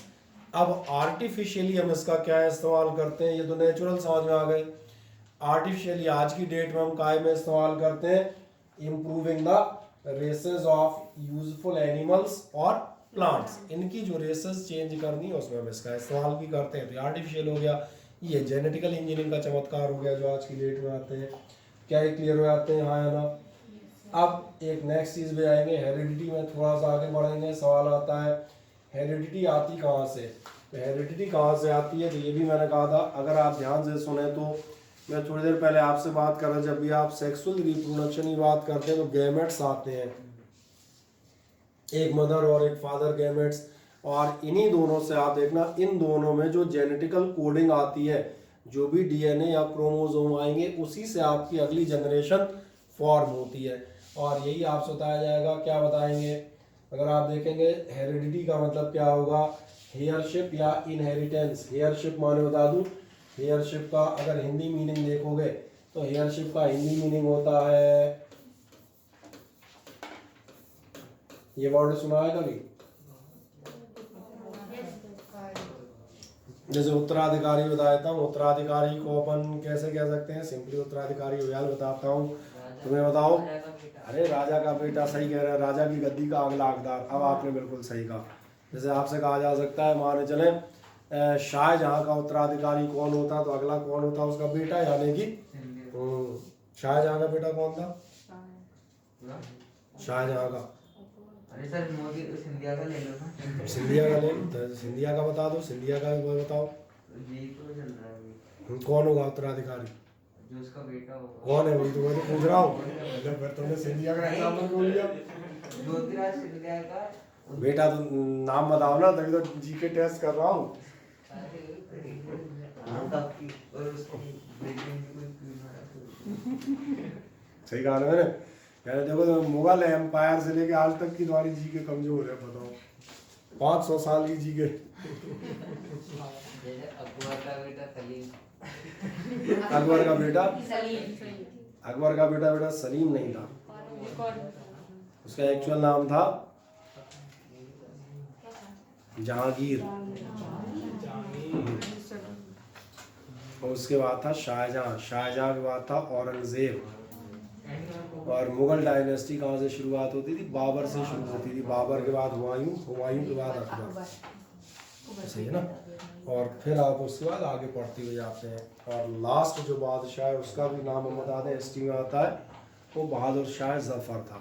और बहादुर शाह जफ़र का नाम इसलिए आता है क्योंकि आप देखेंगे 1857 में जो फर्स्ट फ्रीडम रिवॉल्यूशन था, 1857 की थी ना फर्स्ट, जो हम कहते हैं, उसमें उसने पार्टिसिपेट किया था, इसलिए उसका नाम इतिहास में आ जाता है। बीच वाले आप देखना किसी लायक नहीं थे, इसलिए मैंने कहा था सर्वाइवल ऑफ, लास्ट में जेल में डाल दिया था, हाँ, फिर वहीं मर गया। बर्मा में डाला था, रंगून में, मांडले की जेल में थे, वहीं उनकी डेथ हुई थी। आप सही कह रहे हैं। तुम सुपर 30 देख के कर रहे हो? बोलो बोलो, नहीं बोलो। सुपर 30 देख के आए। सुपर 30 से इसका क्या लेना देना है? अरे वो कह रहे हैं राजा का बेटा राजा नहीं बनेगा। राजा का बेटा राजा बन सकता है बशर्ते उसमें गट्स हो, दैट डिपेंड्स ऑन गट्स। इसलिए मैंने अभी याद करना, आपने जितनी डायनेस्टीज पढ़ी है कभी आपने ध्यान नहीं दिया, हर डायनेस्टी में आप गिने चुने 3 से 4 एग्जाम्पल बताएंगे। जैसे आपके लिए एग्जाम्पल हम ले लें, मुगल डायनेस्टी ले रहा था, आप गुप्त डायनेस्टी ले लें। गुप्त डायनेस्टी में आप देखेंगे गिने चुने नाम आते हैं, समुद्रगुप्त, विष्णुगुप्त, चंद्रगुप्त। उसके बाद आदमी कहीं ना कहीं बिंबिसार, अशोक और सम्राट अशोक, महान अशोक आदि ग्रेट तो सबने पढ़े होते हैं। अशोक के बाद आप देखना उस बाद डायनेस्टी गायब हो जाती हैं। क्यों गायब हो जाती हैं, कभी तुमने ध्यान नहीं दिया? तो जो आप कह रहे राजा का बेटा राजा बन सकता है, लेकिन वही है जो भी हम बात कर रहे थे बेटा, सर्वाइवल। आप राजा बन सकते हो पर आप राजा बने नहीं रह सकते। बनाया जा सकता है पर बने रहने के लिए आप में गट्स चाहिए। अभी आप मॉडर्न अगर इंडिया में भी एग्जाम्पल लेंगे, बहुत सिंपल बात है, आप देखेंगे जवाहरलाल नेहरू प्राइम मिनिस्टर थे, जवाहरलाल नेहरू के बाद उनकी बेटी जो हमने कहा इंदिरा गांधी प्राइम मिनिस्टर थी, इंदिरा गांधी बाद आप देखें राजीव गांधी प्राइम मिनिस्टर थे, बट राजीव गांधी बाद आप देखेंगे राहुल गांधी को प्राइम मिनिस्टर बनने में समस्याएं हैं। तो ये मैंने कहा राजा का बेटा राजा बनता है, but there must be the guts. जो इंसान आलू से सोना बना दे वो कर चांद में जमीन में इससे बात और जाहिर हुई, तुम्हारा ज्ञान बेटा कमजोरी नहीं बहुत अधूरा भी है। तो बताए आलू से सोना बनाने वाली बात किसने कही थी? पक्का तो मालूम है? मैंने तो मीम में भी देखा, बता दिया ना। इसलिए मैंने कहा बेटा आप साइंस के स्टूडेंट हैं, ये बहुत ध्यान रखिएगा। अगर आप अगले सालों में साइंस लेना चाहते हैं अपने साथ, अपने जो हम कहते हैं सोसाइटी दिक्कत ही है, अपने यहाँ जो है नॉलेज किसी को नहीं है और सब इतने ज्ञानी हैं कि अपने यहाँ जो है अगर टेम्पो में बैठ के बात कर रहे हो, टेम्पो वाला ड्राइवर ही बताता है, बोले भाई साहब आजकल खड़गपुर का जो IIT कॉलेज नंबर 1 चल रहा है and CS is the top most branch, चला टेम्पो रहा होगा। उसे जिज्जे पूछे खड़गपुर की स्पेलिंग मालूम है? बोले नहीं, लेकिन बोले पता आपने को सब है। बोले सही कह रहा हूँ ना, अपने यहाँ जो रायचंद होते हैं ना वैसे ही होते हैं। तुमने कहा था ना, तो मैंने कहा अपन आलू से सोना बनाने वाली बात कर रहे थे, ठीक है मजाक अपनी जगह सही है, लेकिन एक बड़ी मजेदार बात उसने कही नहीं है, आपने कभी चेक ही नहीं किया होगा इस फैक्ट को। आप पूरा देखो, ये फैक्ट चेक आपने कभी किया नहीं होगा कि उसने ऐसा नहीं कहा। ये तुम सर्च करो, ये तुम्हारा काम है। साइंस तुमने ली है, मैंने थोड़ा ना दिलवाई है साइंस, और बाद ही तुमने की है। तुम सर्च करके आना अगले टर्न, देखो तुम पता लगा पाते हो कि नहीं। नॉलेज हमें भी होनी चाहिए। शाम पे जमीन वाले पता करो, शाम पे जमीन वाले पता करो और स्टेटमेंट्स को आप देखो ना, आपको समझ में आएगा। हमने क्या कहा, अपने यहाँ स्टेटमेंट आज देखता नहीं, अपने यहाँ सुने हुए चलता है।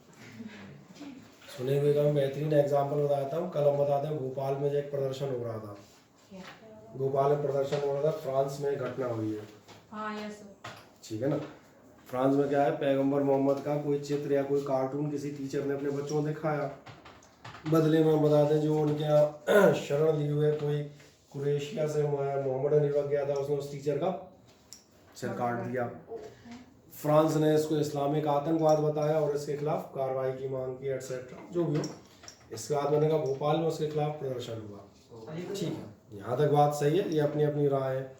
उस प्रदर्शन खास बात ये थी जो टीवी पे मैं देख रहा था, उसमें जैसे एक व्यक्ति ने, पत्रकार ने एक से पूछा, बोले भाई साहब आप किस बात का विरोध करने आए हो? बोले वो हमारे साथ ऐसा हुआ है। बोले कहाँ हुआ है? बोले कहीं ना कहीं तो हुआ ही होगा, जब हुआ कह रहे हैं तो हुआ होगा। क्या ध्यान आ रहा है? वो प्रोटेस्ट करने आ गया है, वो झंडा भी लिए है, वो तख्ती भी लिए है, वो पुतला भी जला देगा, वो तोड़ फोड़ भी कर लेगा, घर भी चला जाएगा, उसे ये नहीं मालूम कि हुआ भी है कि नहीं हुआ। मतलब एग्जैक्टनेस क्या है, what is the exact information they don't know.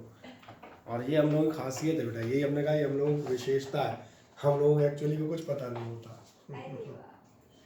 सही है ना।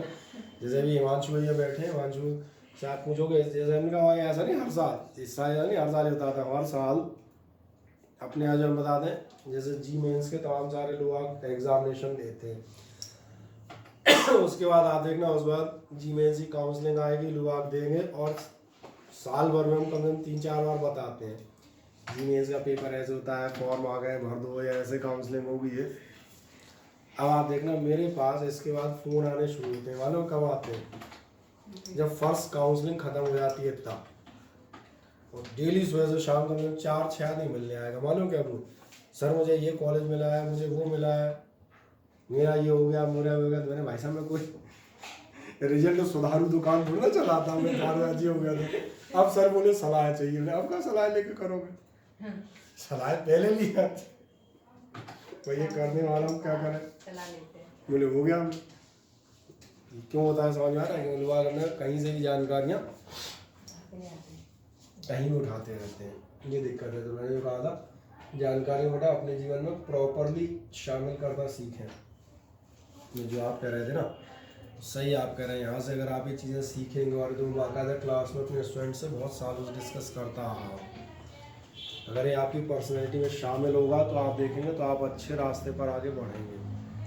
नहीं तो मैंने जो कहा ऐसे ही हम लोग, जैसे एक आधा एग्जाम्पल हम बता दें, ये उसका बता देता हूँ। ये 12th के बाद बहुत सारे लोग हम बता दें, उनने एयरफोर्स है, इनके XY कैटेगरी वगैरह के एग्ज़ाम भरते हैं, और बड़ा प्यारा क्वेश्चन वहाँ पूछते हैं, why do you want to join the air force, आप एयरफोर्स को ज्वाइन करना चाहते हैं? आदमी बोला देश की सेवा के लिए। बोले आओ, बोले पहले इसको आने का,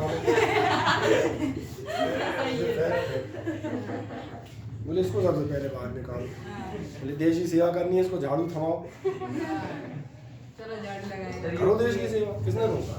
आईएएस वाला के इंटरव्यू में सही क्वेश्चन सबसे पहले पूछते इसी टाइप से पूछते हैं बेटा, समझ आ रहा है? सबसे पहले ऐसे ही आदमी बाहर होता है जैसे उल्टे जवाब देता है, मुझे पता ना पता, तो समझता है मैं बढ़िया बातें बता रहा हूँ, गप भूल जाते हो। सामने वाले भी विद्वान बैठे होते हैं ना, हर चीज़ की जानकारी होती है।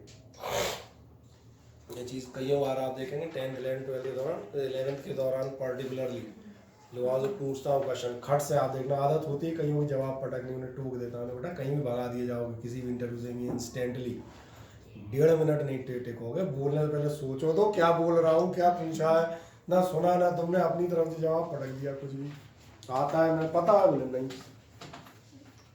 आपने खट से कह दिया सिंधिया का बेटा, मैंने कौन, बोले वो नहीं पता। आर्यमन सिंधिया की बात कर रहे थे हम लोग। डेफिनेटली जो बोल रहे हैं उस पर ज्ञान होना चाहिए, पता हो हम किसकी बात कर रहे हैं। ज्योतिरादित्य सिंधिया के बाद बात कर रहे हैं, उसका बेटा जो हु इज दैट, तो आपको नाम बताओ, आर्यमन सिंधिया की आप बात कर रहे थे, सही कहा ना मैंने? चले हेरिडिटी समझ में आ जाती थी, आए और थोड़ा सा आगे बढ़ा देते हैं। हेरिडिटी मालूम ही था क्या होगा, एक साइंटिस्ट का नाम याद रखिएगा, और कौन सा साइंटिस्ट याद रखिएगा, ईयर भले ही भूल जाना, ये कई बार पूछ रहा था ऑब्जेक्टिव्स वगैरह में। हेरिडिटी वर्ड किसने दिया था या किसने इस डेफिनेशन को दिया था? ये वर्ड था Spencer, the transmission of characters. ये फिर वही है जो आप पढ़ रहे थे, स्पेंसर ने क्या डेफिनेशन दी है, transmission of characters from parents to, सब मालूम है, इसको समझाने की आवश्यकता नहीं है।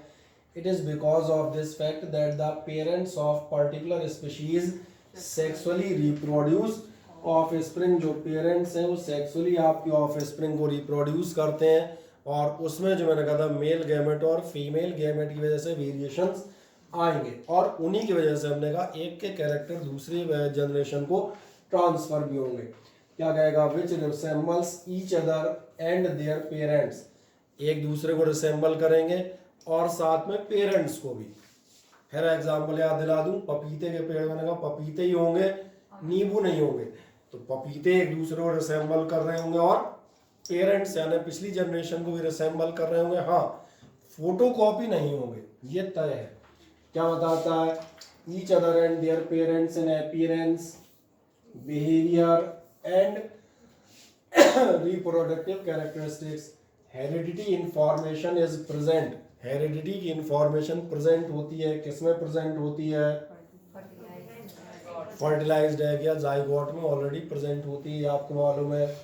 अब एक चीज आता है, ध्यान से देखना, यहाँ पर ऑफ स्प्रिंग और सिबलिंग्स। सिबलिंग्स माने समझ में आता है, सिबलिंग्स यानी वो होती हैं, सिंपली कहा जाए भाई बहन, यानी एक ही माता पिता की संतानों को हम किस नाम से जानते हैं, सिबलिंग के नाम से। कहा थे हम, हाँ ये पढ़ा थे ऑफ स्प्रिंग और सिबलिंग्स। और चलो बढ़िया है, सिबलिंग माने लिखा भी है of springs of the same parent, एक ही माता पिता की संतान जो हम कह रहे थे, बट एट डिफरेंट बर्थ्स। जैसे एग्जाम्पल क्या हो गए, brother and sisters are the product of sexual reproduction. अब जो आप बात कर रहे थे मोनोजाइगोटिक ट्विंस, तो अभी हम जब रिप्रोडक्शन का चैप्टर पढ़ाएंगे तो वहाँ इसको डिस्कस करेंगे। वो डिस्कस ये करेंगे कि आपके ट्विंस जो बनते हैं दो प्रोसेस से बन सकते हैं, और इसलिए ट्विंस कोई ज़रूरी नहीं है कि एक जैसे ही हो, ट्विंस अलग अलग भी हो सकते हैं। ये किस पे डिपेंड करेगा, ध्यान देखना, ये इस पे डिपेंड करता है, अगर आपका ये जाइगोट है और इसमें आप सॉरी ये आपका मैंने कहा ओवा या एग है, और इसमें दो स्पर्म अलग अलग ये फर्टिलाइजेशन करते हैं। अगर दो स्पर्म्स अलग अलग फर्टिलाइजेशन करते हैं, और ह्यूमन बॉडी में बताता हूँ, चलो कि लास्ट में एक टॉपिक आता, क्या आपको अपने 7th या 8th का ऐसा याद है, जो भी हम कहते हैं बॉय या गर्ल चाइल्ड होता है, उसके जो सेक्स क्रोमोसोम होंगे वो कौन से होते हैं, वो होते हैं एक्स और वाई। यानी जो बॉय का पेयर होता है वो एक्स वाई होता है, और लड़की का पेयर क्या होता है, एक्स एक्स। ठीक है, यानी हम कहते हैं जो एग है, जो फीमेल हुआ है, हमेशा कौन सा क्रोमोसोम होगा, ये तो कन्फर्म है एक्स होगा। जो स्पर्म आ रहा है या तो एक्स हो सकता है या वाई, क्योंकि आपसे कहते हैं आधा होता है हैप्लॉइड। तो अब मान के चलो कि इनमें से एक्स हो और एक सपोज करो दूसरा वाई हो, ये डबल फर्टिलाइजेशन हो गया। डबल फर्टिलाइजेशन हो गया, आगे चल के आप देखेंगे ये अपने आप धीरे धीरे डिवाइड हो जाएगा, दो अलग अलग पार्ट बन जाएंगे। अब तुम ध्यान देखना, इनमें से एक पार्ट ब्रदर हो जाएगा और एक पार्ट सिस्टर हो जाएगी। और देखा होगा कई ट्विंस ऐसे भी होते हैं कि शक्लें तो छोड़ो, मैंने कहा एक भाई और एक बहन हो गई, मेरे क्लास में है बिल्कुल ये है।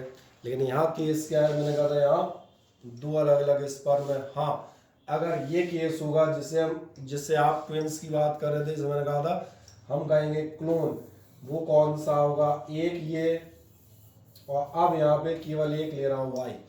हाँ, किसी कारण से ये जाइगोट डिवाइड हो गया, अब ध्यान जा रहा है। अब ये जो दोनों पार्ट हैं उनका जो बर्थ है वो एक ही क्रोमोसोम से हुई है। इसका मतलब जो प्रॉपर्टी इससे आनी थी, जो इससे आनी थी, इसमें भी ऑल द 46 वही होंगी, और इसमें भी ऑल द 46, और तब मिलेगा आपको क्लोन, यानी दो बिल्कुल एक जैसे भाई या बिल्कुल एक जैसी बहनें। स्कूल में एज इट इज सिस्टर। ठीक है, और कभी नेट पे ढूंढो तो एक चिंकी मिंकी मिल जाएगी। चिंकी मिंकी नाम है, कुछ और नाम है, ऐसे कोई नाम है ना, है चिंकी मिंकी। हाँ,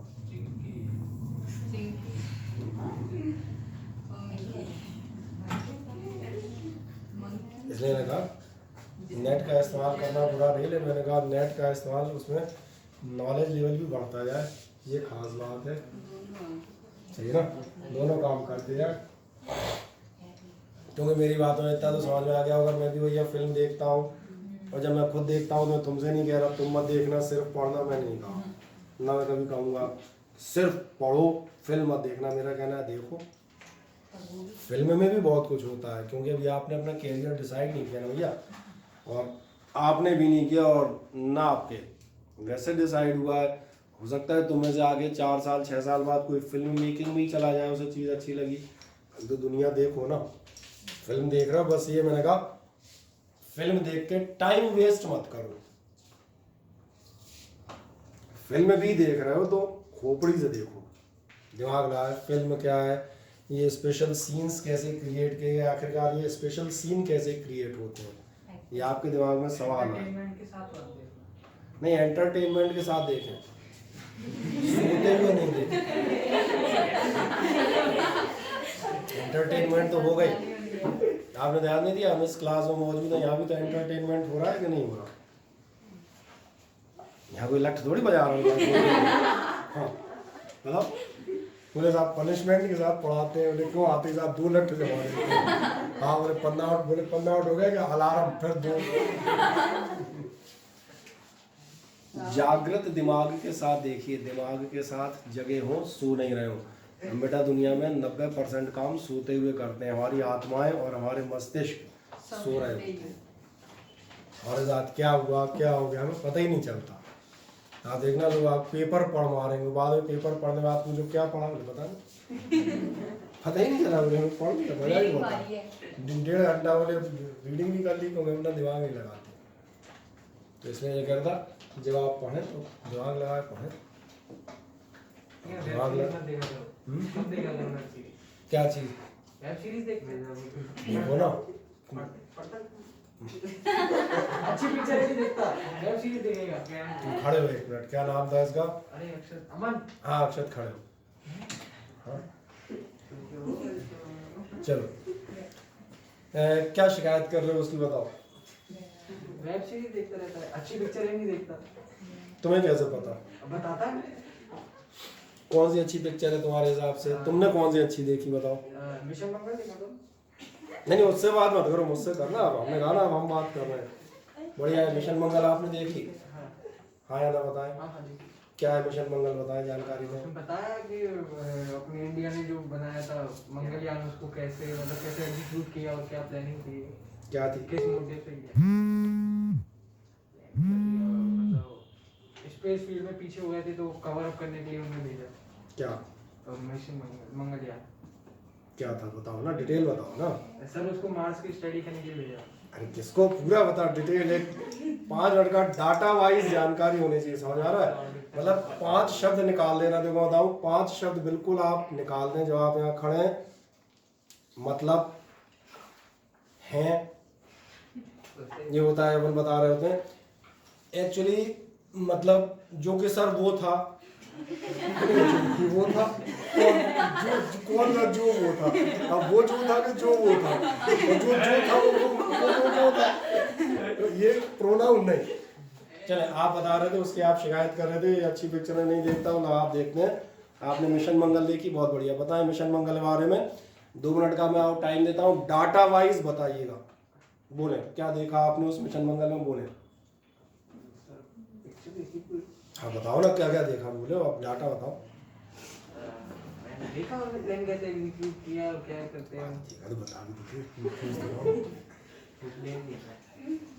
मतलब मिशन मंगल की स्टोरी क्या आप 5 मिनट में सुना सकते हैं? I have given you 5 minutes, we have to tell the story of the mission Mangal, जो आपके अनुसार बहुत अच्छी पिक्चर है और आपने देखी है। सर मतलब इंडिया ने GSLV रॉकेट बनाया था तो वो फेलियर हो गया था, तो उसको कवर अप करने के लिए उन्होंने मतलब स्पेस फील्ड में आगे बढ़ने के लिए उन्होंने मंगलयान का एग्जीक्यूट किया, जिससे वो स्पेस फील्ड में जो सॉरी मैं फॉर इंटरप्टिंग, लेकिन जैसा आपने रॉकेट का नाम लिया एक बार दोबारा लीजिएगा। GSLV आप जानते हैं GSLV क्या होता है? मैं बताता हूँ, GSLV होता है जियो स्टेशनरी सैटेलाइट लॉन्चिंग व्हीकल। और जियो स्टेशनरी सैटेलाइट वो होते हैं जिनकी हेल्प से हमारा, हम कहते हैं ये, चलो सिंपल भाषा में बात करते हैं, टीवी चल रहा होता है, टीवी ट्रांसमीटर रिले करते हैं। इनका अर्थ से डिस्टेंस होता है मात्र 36,000 किलोमीटर, जबकि मंगल का डिस्टेंस समझ में आ रहा होगा, हम जाने कहाँ ही बात कर रहे हैं, कुछ गड़बड़ कह रहे हो। चलो अब मैं तो यहाँ असली बात बताता हूँ, समझ में आ गया? यही हमारी मूर्खता होती है जो हम देते हैं कई बार। बताओ अपनी गलती समझ में आ पाई कि नहीं आ पाई?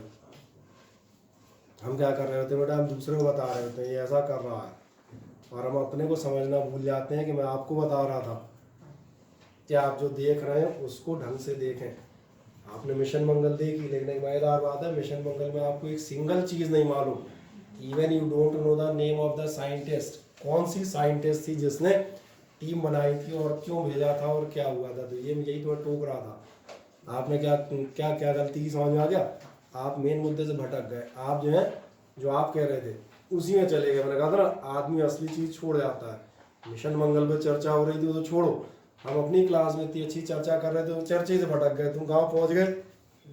तो उससे उसकी वेब सीरीज में चले गए। मैंने कहा तुम अपनी वेब सीरीज देखो, तुम्हारा खुद का बेटा सर्वाइवल खतरे में है, तो उसकी वेब सीरीज कहाँ संभाल रहे हो? सही कहा ना मैंने?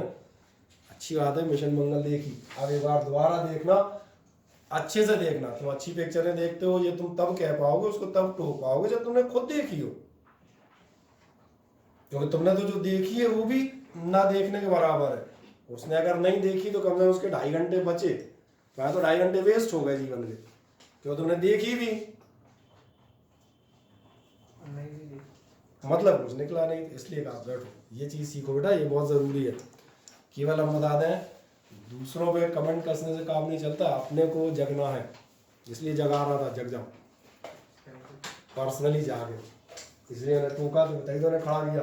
दूसरे वेब सीरीज छोड़ो, पहले अपने को देखो, अपन कहाँ है। अपन अपने को नहीं समझ पा रहे, दूसरे को समझाने चले जा रहे हैं। सही है ना? क्या है, मेरी बात समझ में आ जाती है? और बढ़िया है, आपने नाम लिया। मैंने कहा आपको नाम समझ में आता है, GSLV रॉकेट फेल हुआ, बढ़िया, कोई दिक्कत नहीं, मारने चलता हूँ, यही नाम था। देखें एक बार सर्च करके मोबाइल पे क्या था भैया, GSLV रॉकेट क्या होता है, क्यों काम में आता है, और इसलिए देखें। हो सकता है आप मिशन मंगल फिल्म देख रहे हो, मैंने कहा you are watching the film. हो सकता है कोई घर वाला ये सोचे, मम्मी पापा या कोई और सोचे देखो पिक्चर देख रहा है। हो सकता है आप उसके बारे में जानकारी लें, और हो सकता है कि आप में से किसी एक के दिमाग में आ जाए, बोले यार हम कल को जाके एस्ट्रोनॉमिकल साइंस पढ़ेंगे। और ये विचार कहाँ से आते हैं? विचार तभी आते हैं ना जब जानकारियाँ होंगी। जब जानकारी ही नहीं होंगी, जैसे आज की डेट में आपसे बात करूं, क्या आप नेवल आर्किटेक्चर लेना पसंद करेंगे? अब पहला जवाब होगा आप नेवल आर्किटेक्चर होता क्या है मुझे नहीं मालूम। लेना तो तब पसंद करेंगे ना जब, और फिर जवाब कैसे आते हैं जो मैं कहता हूँ, वो मुझे हिमांशु को देख के फिर याद आ गई। इस बार मेरी क्लास के मेरे पास टोटल 58 स्टूडेंट थे 12th MP बोर्ड में, और तकरीबन 40 थे उसमें CSE बोर्ड मैंने 98 मान लो। इनमें से मैक्सिमम लोगों को, कुछ लोगों को छोड़ के, सबने मेंस दिया, ज़्यादातर इंजीनियरिंग की तरफ जा रहे थे, और सबने एक मज़ेदार बात बताई। मैंने पूछा कौन सी ब्रांच ले रहे हो, बोले CS।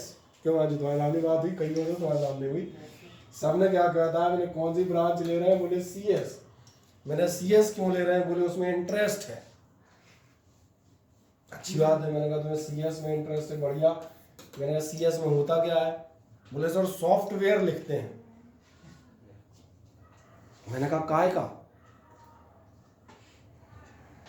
बोले सर सॉफ्टवेयर। मैंने कहा काय का? बोले सॉफ्टवेयर। पूछ रहा हूँ काय का? फिर वहीं आ जाता है, मालूम है सर एक्चुअली वहाँ वो होता है ना जिसमें वो होता है, तो वो जो वो होता है, उसके जो का वो होता है, और वो का जो होता है, वो जो का वो जो मतलब कुछ नहीं पता। फिर मैंने एक सीधा सवाल पूछा, मैंने जो CS में इंटरेस्ट है, you are saying I have an interest in CS। अच्छा छोड़ो CS, तुम में से किसी को किसी काम में इंटरेस्ट है? गाने में, बजाने में, डांस में, म्यूजिक में, स्टोरी पढ़ने में, पिक्चर देखने में, खेलने में, किसी का कोई इंटरेस्ट हो कहीं भी? कोई खाना बनाने में, ड्राइंग में, बढ़िया, ड्राइंग बनाने इंटरेस्ट है आपका। आपने ड्राइंग बनाई है कभी? हाँ। तो तभी तो इंटरेस्ट आया होगा ना। हाँ। जब बनाई होगी तभी इंटरेस्ट आया होगा, बनाने से इंटरेस्ट आया होगा, और इंटरेस्ट आने के बाद बनाई होगी, यानी आपका समझ में आता है। और किसी को कोई इंटरेस्ट हो, तो हर आदमी का कोई ना कोई इंटरेस्ट होता है ना। जिसमें लड़कियों की बात कर रहा था, बहुत सारी लड़कियों को होता है नई डिशेस बनाने का, बहुत सारे होता है, बोले आज ये बनाएंगे, आज ये बनाएंगे। कई को होता है, हम कहते हैं कपड़ों पे वो सिलाई नहीं कहलाती, कुछ और कहलाती होता है, जो मतलब डिज़ाइन जो बनते हैं। कुछ आप देखना स्वेटर बुनने का बहुत अच्छा इंटरेस्ट होगा। लड़कों का बताते हैं बहुत सारों को प्लांटेशन का रहता है, उन्हें कोई सड़क पे कोई नया पौधा दिखा नहीं, उन्होंने वो आराम से उसको निकाला, घर ला के मिट्टी से धोधा के उसको गड्ढा खोद के दबाएंगे, बिल्कुल रहता है। नंबर ऑफ इंटरेस्ट आ रहे हैं। अगर कोई आदमी नहीं जो इंटरेस्टलेस हो, इंटरेस्टलेस तो मुर्दे ही हो सकते हैं। उन्होंने कहा इंटरेस्ट है, बोले नहीं तो मैंने जिंदा काय को धरती में बोझ। हाँ मैंने तुम्हें कोई इंटरेस्ट ही नहीं है, तुम तो सर भट्टी हो गए हो, गई और बिना इंटरेस्ट के आदमी। पूछ के नहीं हुआ भाई, हर आदमी का अपना इंटरेस्ट होगा। ठीक है, क्या होगा वो एक अलग मैटर, जो डांस में होगा, किसी को कह रहे हैं जो सोने का भी हो सकता है, मतलब मुझे सोना बहुत मजा आता है, मैंने मतलब अच्छा ठीक है वो भी एक काम हो सकता है, लेकिन ऐसा नहीं हो सकता मैंने इंटरेस्ट कहा है मुझे किसी को नहीं। चलो बढ़िया, ड्राइंग के अलावा और किसी का डांस में इंटरेस्ट है, सही बढ़िया है। अगर आपको डांस में इंटरेस्ट है तो आपने डांस किया होगा, कंपटीशन में पार्ट लिया था। बढ़िया, मतलब डांस करते हैं ना। ठीक है, और किसी का कोई इंटरेस्ट बताओ अभिषेक? दौड़ लगाने, बढ़िया, मतलब दौड़ लगाते हो ना, इंटरेस्ट है तो दौड़ लगाते हो। ठीक है, रनिंग में 200 मीटर और 400 मीटर। वाह बढ़िया, 16 national silver medal. Very good. मतलब एक मजेदार बात ध्यान दी, यानी तुम 10th के बच्चे हो, बहुत छोटे हो, और तुम कह रहे हो हमें इस चीज में इंटरेस्ट है, मतलब तुमने काम किया है। ठीक, इससे मैटर नहीं करता कि मेडल है या नहीं है, क्योंकि शौक है, कोई जरूरी नहीं कि हम मेडल के पीछे जाएं, क्योंकि हमें डांस में कोई मेडल नहीं मिला, इसको कैसे सिल्वर मेडल मिल गया। तो ऐसा कोई, ये कोई कंपटीशन नहीं, मैंने कहते इंटरेस्ट है। हो सकता है किसी को हम कहते हैं इंटरेस्ट फिल्म देखने का, वो भी बहुत सारे लोग इंटरेस्ट होता है, उसमें कोई बुराई नहीं है। जैसे फिल्म देखने का इंटरेस्ट मुझे था, जैसे हम बता दें जब हम कॉलेज में थे, 12th के आसपास थे, तो जो भी नई फिल्म आती थी तो उसमें साइकिलें चला करती थी। साइकिल भी पुरानी वाली, अब नई वाली नहीं, पुरानी साइकिलों में बहुत अच्छी बात होती थी, पुरानी साइकिलों में 3 लोग बैठ जाते थे। हम 3-4 मित्र हुआ करते थे, हम लोग रहते थे। तो जैसे कोई नई फिल्म आई तो एक आगे लदा, एक पीछे लदा, और अच्छा जो चलाता था वो फ्री में कॉलेज में था, MITS में, सो लद के चले गए, वो भी था। लेकिन उसका एक इंटरेस्ट का एक मतलब था, इंटरेस्ट मतलब फिल्म है तो फर्स्ट शो में ही देखनी है, चाहे उसके लिए युद्ध हो जाए, फिर मतलब टिकट लेने के लिए चाहे नीचे से उठना पड़े, चाहे ऊपर से दौड़ लगानी पड़े, लेकिन लेके ही आते थे, लड़ भिड़ के, धक्का खा के, आधी शर्ट फटवा के। फिल्मों का एक टाइम बहुत क्रेज था, अब जैसा नहीं है कि अब तो टॉकीज में भी जाते ही नहीं है, अब तो आप देखेंगे टॉकीज के नाम में मॉल हो गए, है ना। मॉल में भी आजकल लोग फोन से बुक करते, पहले लाइन लगती थी टॉकीज के आगे टिकट की। सही, तो मैं जो बात करूँ मुझे भी इंटरेस्ट था, लेकिन एक मजेदार बात है, अब ध्यान देखना, अब ये तुम्हारी बात थी, आप कह रहे हो इंटरेस्ट है, अब ध्यान देखना, ये आदमी कह रहा है CS में इंटरेस्ट है। मैंने से पूछा C+ आती है, बोले ये क्या होती है, मैंने कहा तुझे इंटरेस्ट कहाँ से डेवलप हो गया ये और बता दे। जी किसी इंटरव्यू जाके कहेगा मुझे, भाई तुम ही हो, तुमने कहा काय में इंटरेस्ट, डांस में कह रहे थे, तुम कहोगे डांस में इंटरेस्ट है, आज पूछेगा ना डांस आता है भैया, कौन सा आता है बताओगे, ये आता है, जो भी आता हो, दैट डजंट मैटर, ये क्लासिकल, इंडियन, हमने कहा कोई और जो भी नाम होते हैं, मुझे डांस के बारे में ज़्यादा आता है। आपने रनिंग का कहा, रनिंग का पूछेगा आपसे, भैया कितने मीटर में दौड़ते हो, 100 में, 200 में, 1600 में, पूछेगा, बोले भैया कितना टाइम निकाल लेते हो, यही पूछेगा ना, इतना तो पूछेगा। और अब आदमी कह रहा है CS में इंटरेस्ट है, और मैंने पूछा C+, बोले ये क्या होती है, वही हो गया जैसे कहा जाए डांस में, किसी ने कहा भाई साहब डांस में जो स्टेप्स, बोले स्टेप क्या होते हैं, ये पूछा रनिंग में कितना टाइम निकालते हो, बोले कौन सा टाइम, बोले इंटरेस्ट है, बोले बैठ के रनिंग देखता हूँ, लोग रनिंग करते हैं, that is interest in running, बोले बैठ जाता हूँ लोग दौड़ते हैं, बोले देखता हूँ, I am very interested in running. ये स्थिति है, तो ये वगैरह, ये कौन से आंसर है समझ में आ रहा है, ये फर्जी आंसर है, और आदमी को खुद नहीं मालूम होता, एक इंटरेस्टिंग बात बता रहा हूँ, खुद नहीं मालूम होता कि वो अज्ञानता पूरा गलत हो गया, खुद नहीं मालूम, कहा जा रहा है मुझे CS में इंटरेस्ट है, वो CS में जाएगा, जैसे ही CS की लैंग्वेज और सॉफ्टवेयर समझ में आते हैं, सो उसका इंटरेस्ट नहीं आउट टेरेस्ट हो जाता है, सो ये समझ में आता है फंस गया, बोले कहाँ फंस गया, बोले पैकेज के चक्कर में लोगों ने फंसा दिया, जिसने कहा नॉलेज फुल होकर जाइएगा, बढ़िया साल है आप पास, 2-3 साल है, टिल 12th सारी जानकारियाँ लें, सारे काम देखें भैया, और दिमाग से देखें, हवा नहीं, ये तो समझ में आ गए थे, हाँ है ना, जो हम बता रहे थे ना, ध्यान देखें, जो आप पूछ रहे थे, आपको मिलेगा मोनोजाइगोटिक ट्विंस, ये क्या कह रहा है, monozygotic twins are exactly similar to their genetic makeup, monozygotic twins समझ में आ रहे हैं, ये थे मोनोजाइगोटिक ट्विंस, एक ही जाइगोट था, एक ही जाइगोट से निकले। ये आपके कैसे हो रहे होंगे, नहीं सॉरी ये नहीं था, वेरी सॉरी, ये था, ये मोनो वाला था और ये डबल वाला था। ये मैंने कहा था इनमें हो सकता है चेंज तो छोड़ो, एक भाई और दूसरी बहन निकले। और ये कैसे दिख रहा होगा, ये मोनोजाइगोटिक है, ये आपके कैसे निकलेंगे, बिल्कुल सिंगुलर। क्या है, क्लियर हो जाते हैं। इसके बाद क्या कहेगा, रीजंस और जाएंगे। जबकि डाइजाइगोटिक, डाइजाइगोटिक डाई माने तो मालूम है ना, मोनो और डाई माने तो अब तो सबको मालूम है। डाइगोटिक जो ट्विंस होंगे वो कैसे होंगे, आर नॉट एग्जैक्टली सिमिलर, वो एग्जैक्टली सिमिलर नहीं होंगे। मैंने कहा सिमिलर तो छोड़ो, हो सकता है डिफरेंट निकल आए, वो तो यहाँ तक कह रहा हूँ।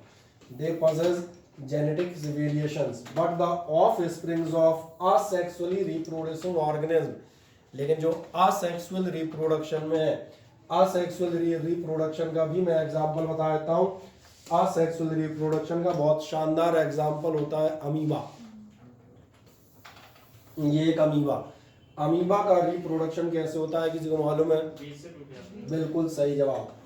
अमीबा माने चले न्यूक्लियस, जो आप देखेंगे अमीबा का रिप्रोडक्शन होगा और अपनी सेल्स की बॉडी में भी रिप्रोडक्शन ऐसे होता है। तो अमीबा आप देखना थोड़ा लंबा हो जाएगा, समझ आ रहा है, और ये न्यूक्लियस आपको नजर आएगा ऐसा बोलेगा। चलो ठीक है, और जाओगे तो आप देखना और थोड़ी देर बाद ये ऐसा हो जाएगा। ये आपका न्यूक्लियस है, दिख रहा है, अब समझ आ रहा होगा अगली स्टेज क्या आनी है। ये एक की जगह दो हो जाएंगे, दो अलग अलग अमीबा जनरेट हो जाएंगे। तुमने ध्यान नहीं दिया, ये एक ही न्यूक्लियस के दोनों हिस्से हैं।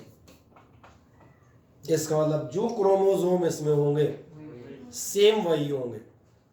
आपके और हमारे साथ दिक्कत क्या थी, आधे क्रोमोसोम हमारी मदर साइड से आए थे, आधे क्रोमोसोम अब इनमें तमाम सारे कॉम्बिनेशन बन सकते हैं। लेकिन यहाँ तो जो पेरेंट है वही डॉटर है, एग्जैक्टली सेम क्रोमोसोम है, इसलिए ये क्या होगा, ये होगी इसकी फोटोकॉपी। नहीं आया अभी समझ में?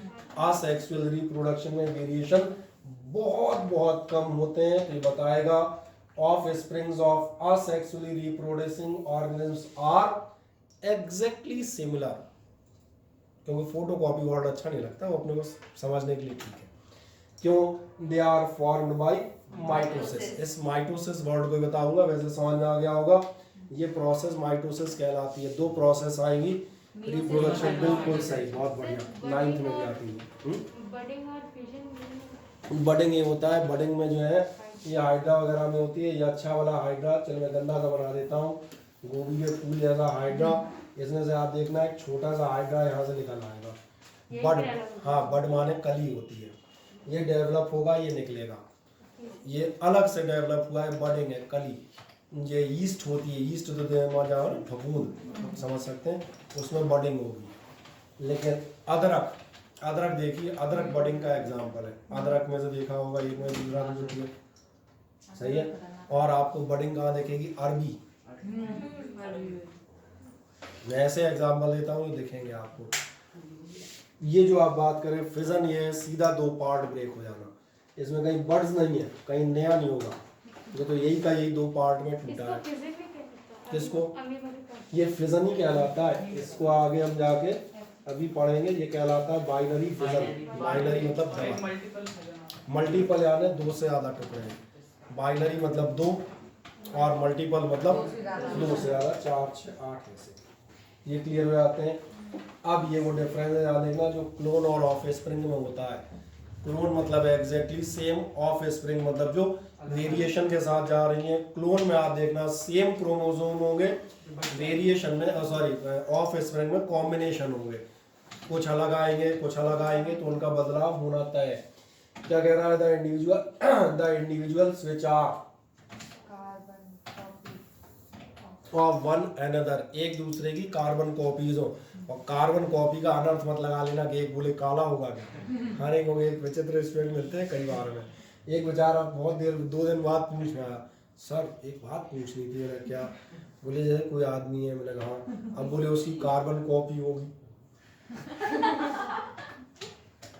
मैंने बेटा तभी पूछ लेते इतनी सी बात, कार्बन कॉपी मतलब ये थोड़ा होता है कि एक पूरा चिट्टा आदमी और उसका लड़का एकदम बोले क्या हुआ, बोले कार्बन कॉपी वो आते हैं। खैर कोई बात नहीं, लेकिन मेरा मानना है पूछे कार्बन कॉपी का मतलब है, जैसे हम बात कर रहे हैं अब इसके लिए वर्ड आता है फोटो कॉपी, समझ में आ रहा है। वन अनदर और the parents are called remates, समझ आ रहा है। While the group of such individuals is known as, ये आपके लिए क्या कहलाता है, ये कहलाते हैं क्लोन, ठीक है। और आइडेंटिकल ट्विंस, जो आइडेंटिकल वाले थे, जो सिंगल जाइगोट से थे, मोनोजाइगोटिक थे, वो भी क्या कहलाते हैं, आर, ये दोनों एक दूसरे के क्लोन होंगे। आए देखे ध्यान से, जनरली क्या होता है, नॉर्मली क्लोन का एज ए प्रोडक्ट होगा असेक्सुअल से, क्योंकि उसी से आपके डिवीजन से बना है। ऑफ स्प्रिंग क्या होंगी, प्रोडक्ट ऑफ सेक्सुअल होंगी, क्योंकि अलग अलग क्रोमोसोम आए, इनसे वेरिएशन आया है। इनमें मियोसिस नहीं होती, मियोसिस और माइटोसिस, ये वर्ड रिप्रोडक्शन वाले चैप्टर में फिर डिस्कस करूंगा। वैसे आपका जो है उसमें डिस्कस करते हैं। नाइन माइटोसिस क्या होता है, गिवन सेल के दो टुकड़े होना, ये माइटोसिस है। और दो आधी सेल्स का ज्वाइन होना, ये मियोसिस है, समझ में आ रहा है। इनमें क्या होता है, इनमें आपका क्लोन जो है, क्लोन में दो आधे सेल नहीं जुड़ते, एक के दो टुकड़े होते हैं। अमीबा का एग्जाम्पल था। ऑफ स्प्रिंग जिसमें हमने कहा था हम और वेरिएशन जो है मियोसिस होती है, आधी सेल 23 क्रोमोसोम इधर से, आधा सेल हैप्लॉइड इधर से, 23 क्रोमोसोम इधर से। इनमें कौन होता है, मियोसिस, ये समझ में आता है, ठीक। Clone exactly resemble the parent, जबकि offspring differs from the parent से डिफर करती हैं। मोटे तौर पे आपको समझ में आ जाता होगा, ऐसा मेरा मानना है। बस ये छोटा 4 पन्ने का चैप्टर है, अगले टर्न में वैसे ही खत्म हो जाएगा। जैसे मेरा मानना था आज ही अपन ज़्यादातर खत्म कर डालते, चलो कोई दिक्कत नहीं, अपन मिशन मंगल की तरफ चले गए गलती से, कोई दिक्कत नहीं, वो तो जाते रहते। कल के टेस्ट की टाइमिंग में भी याद बताया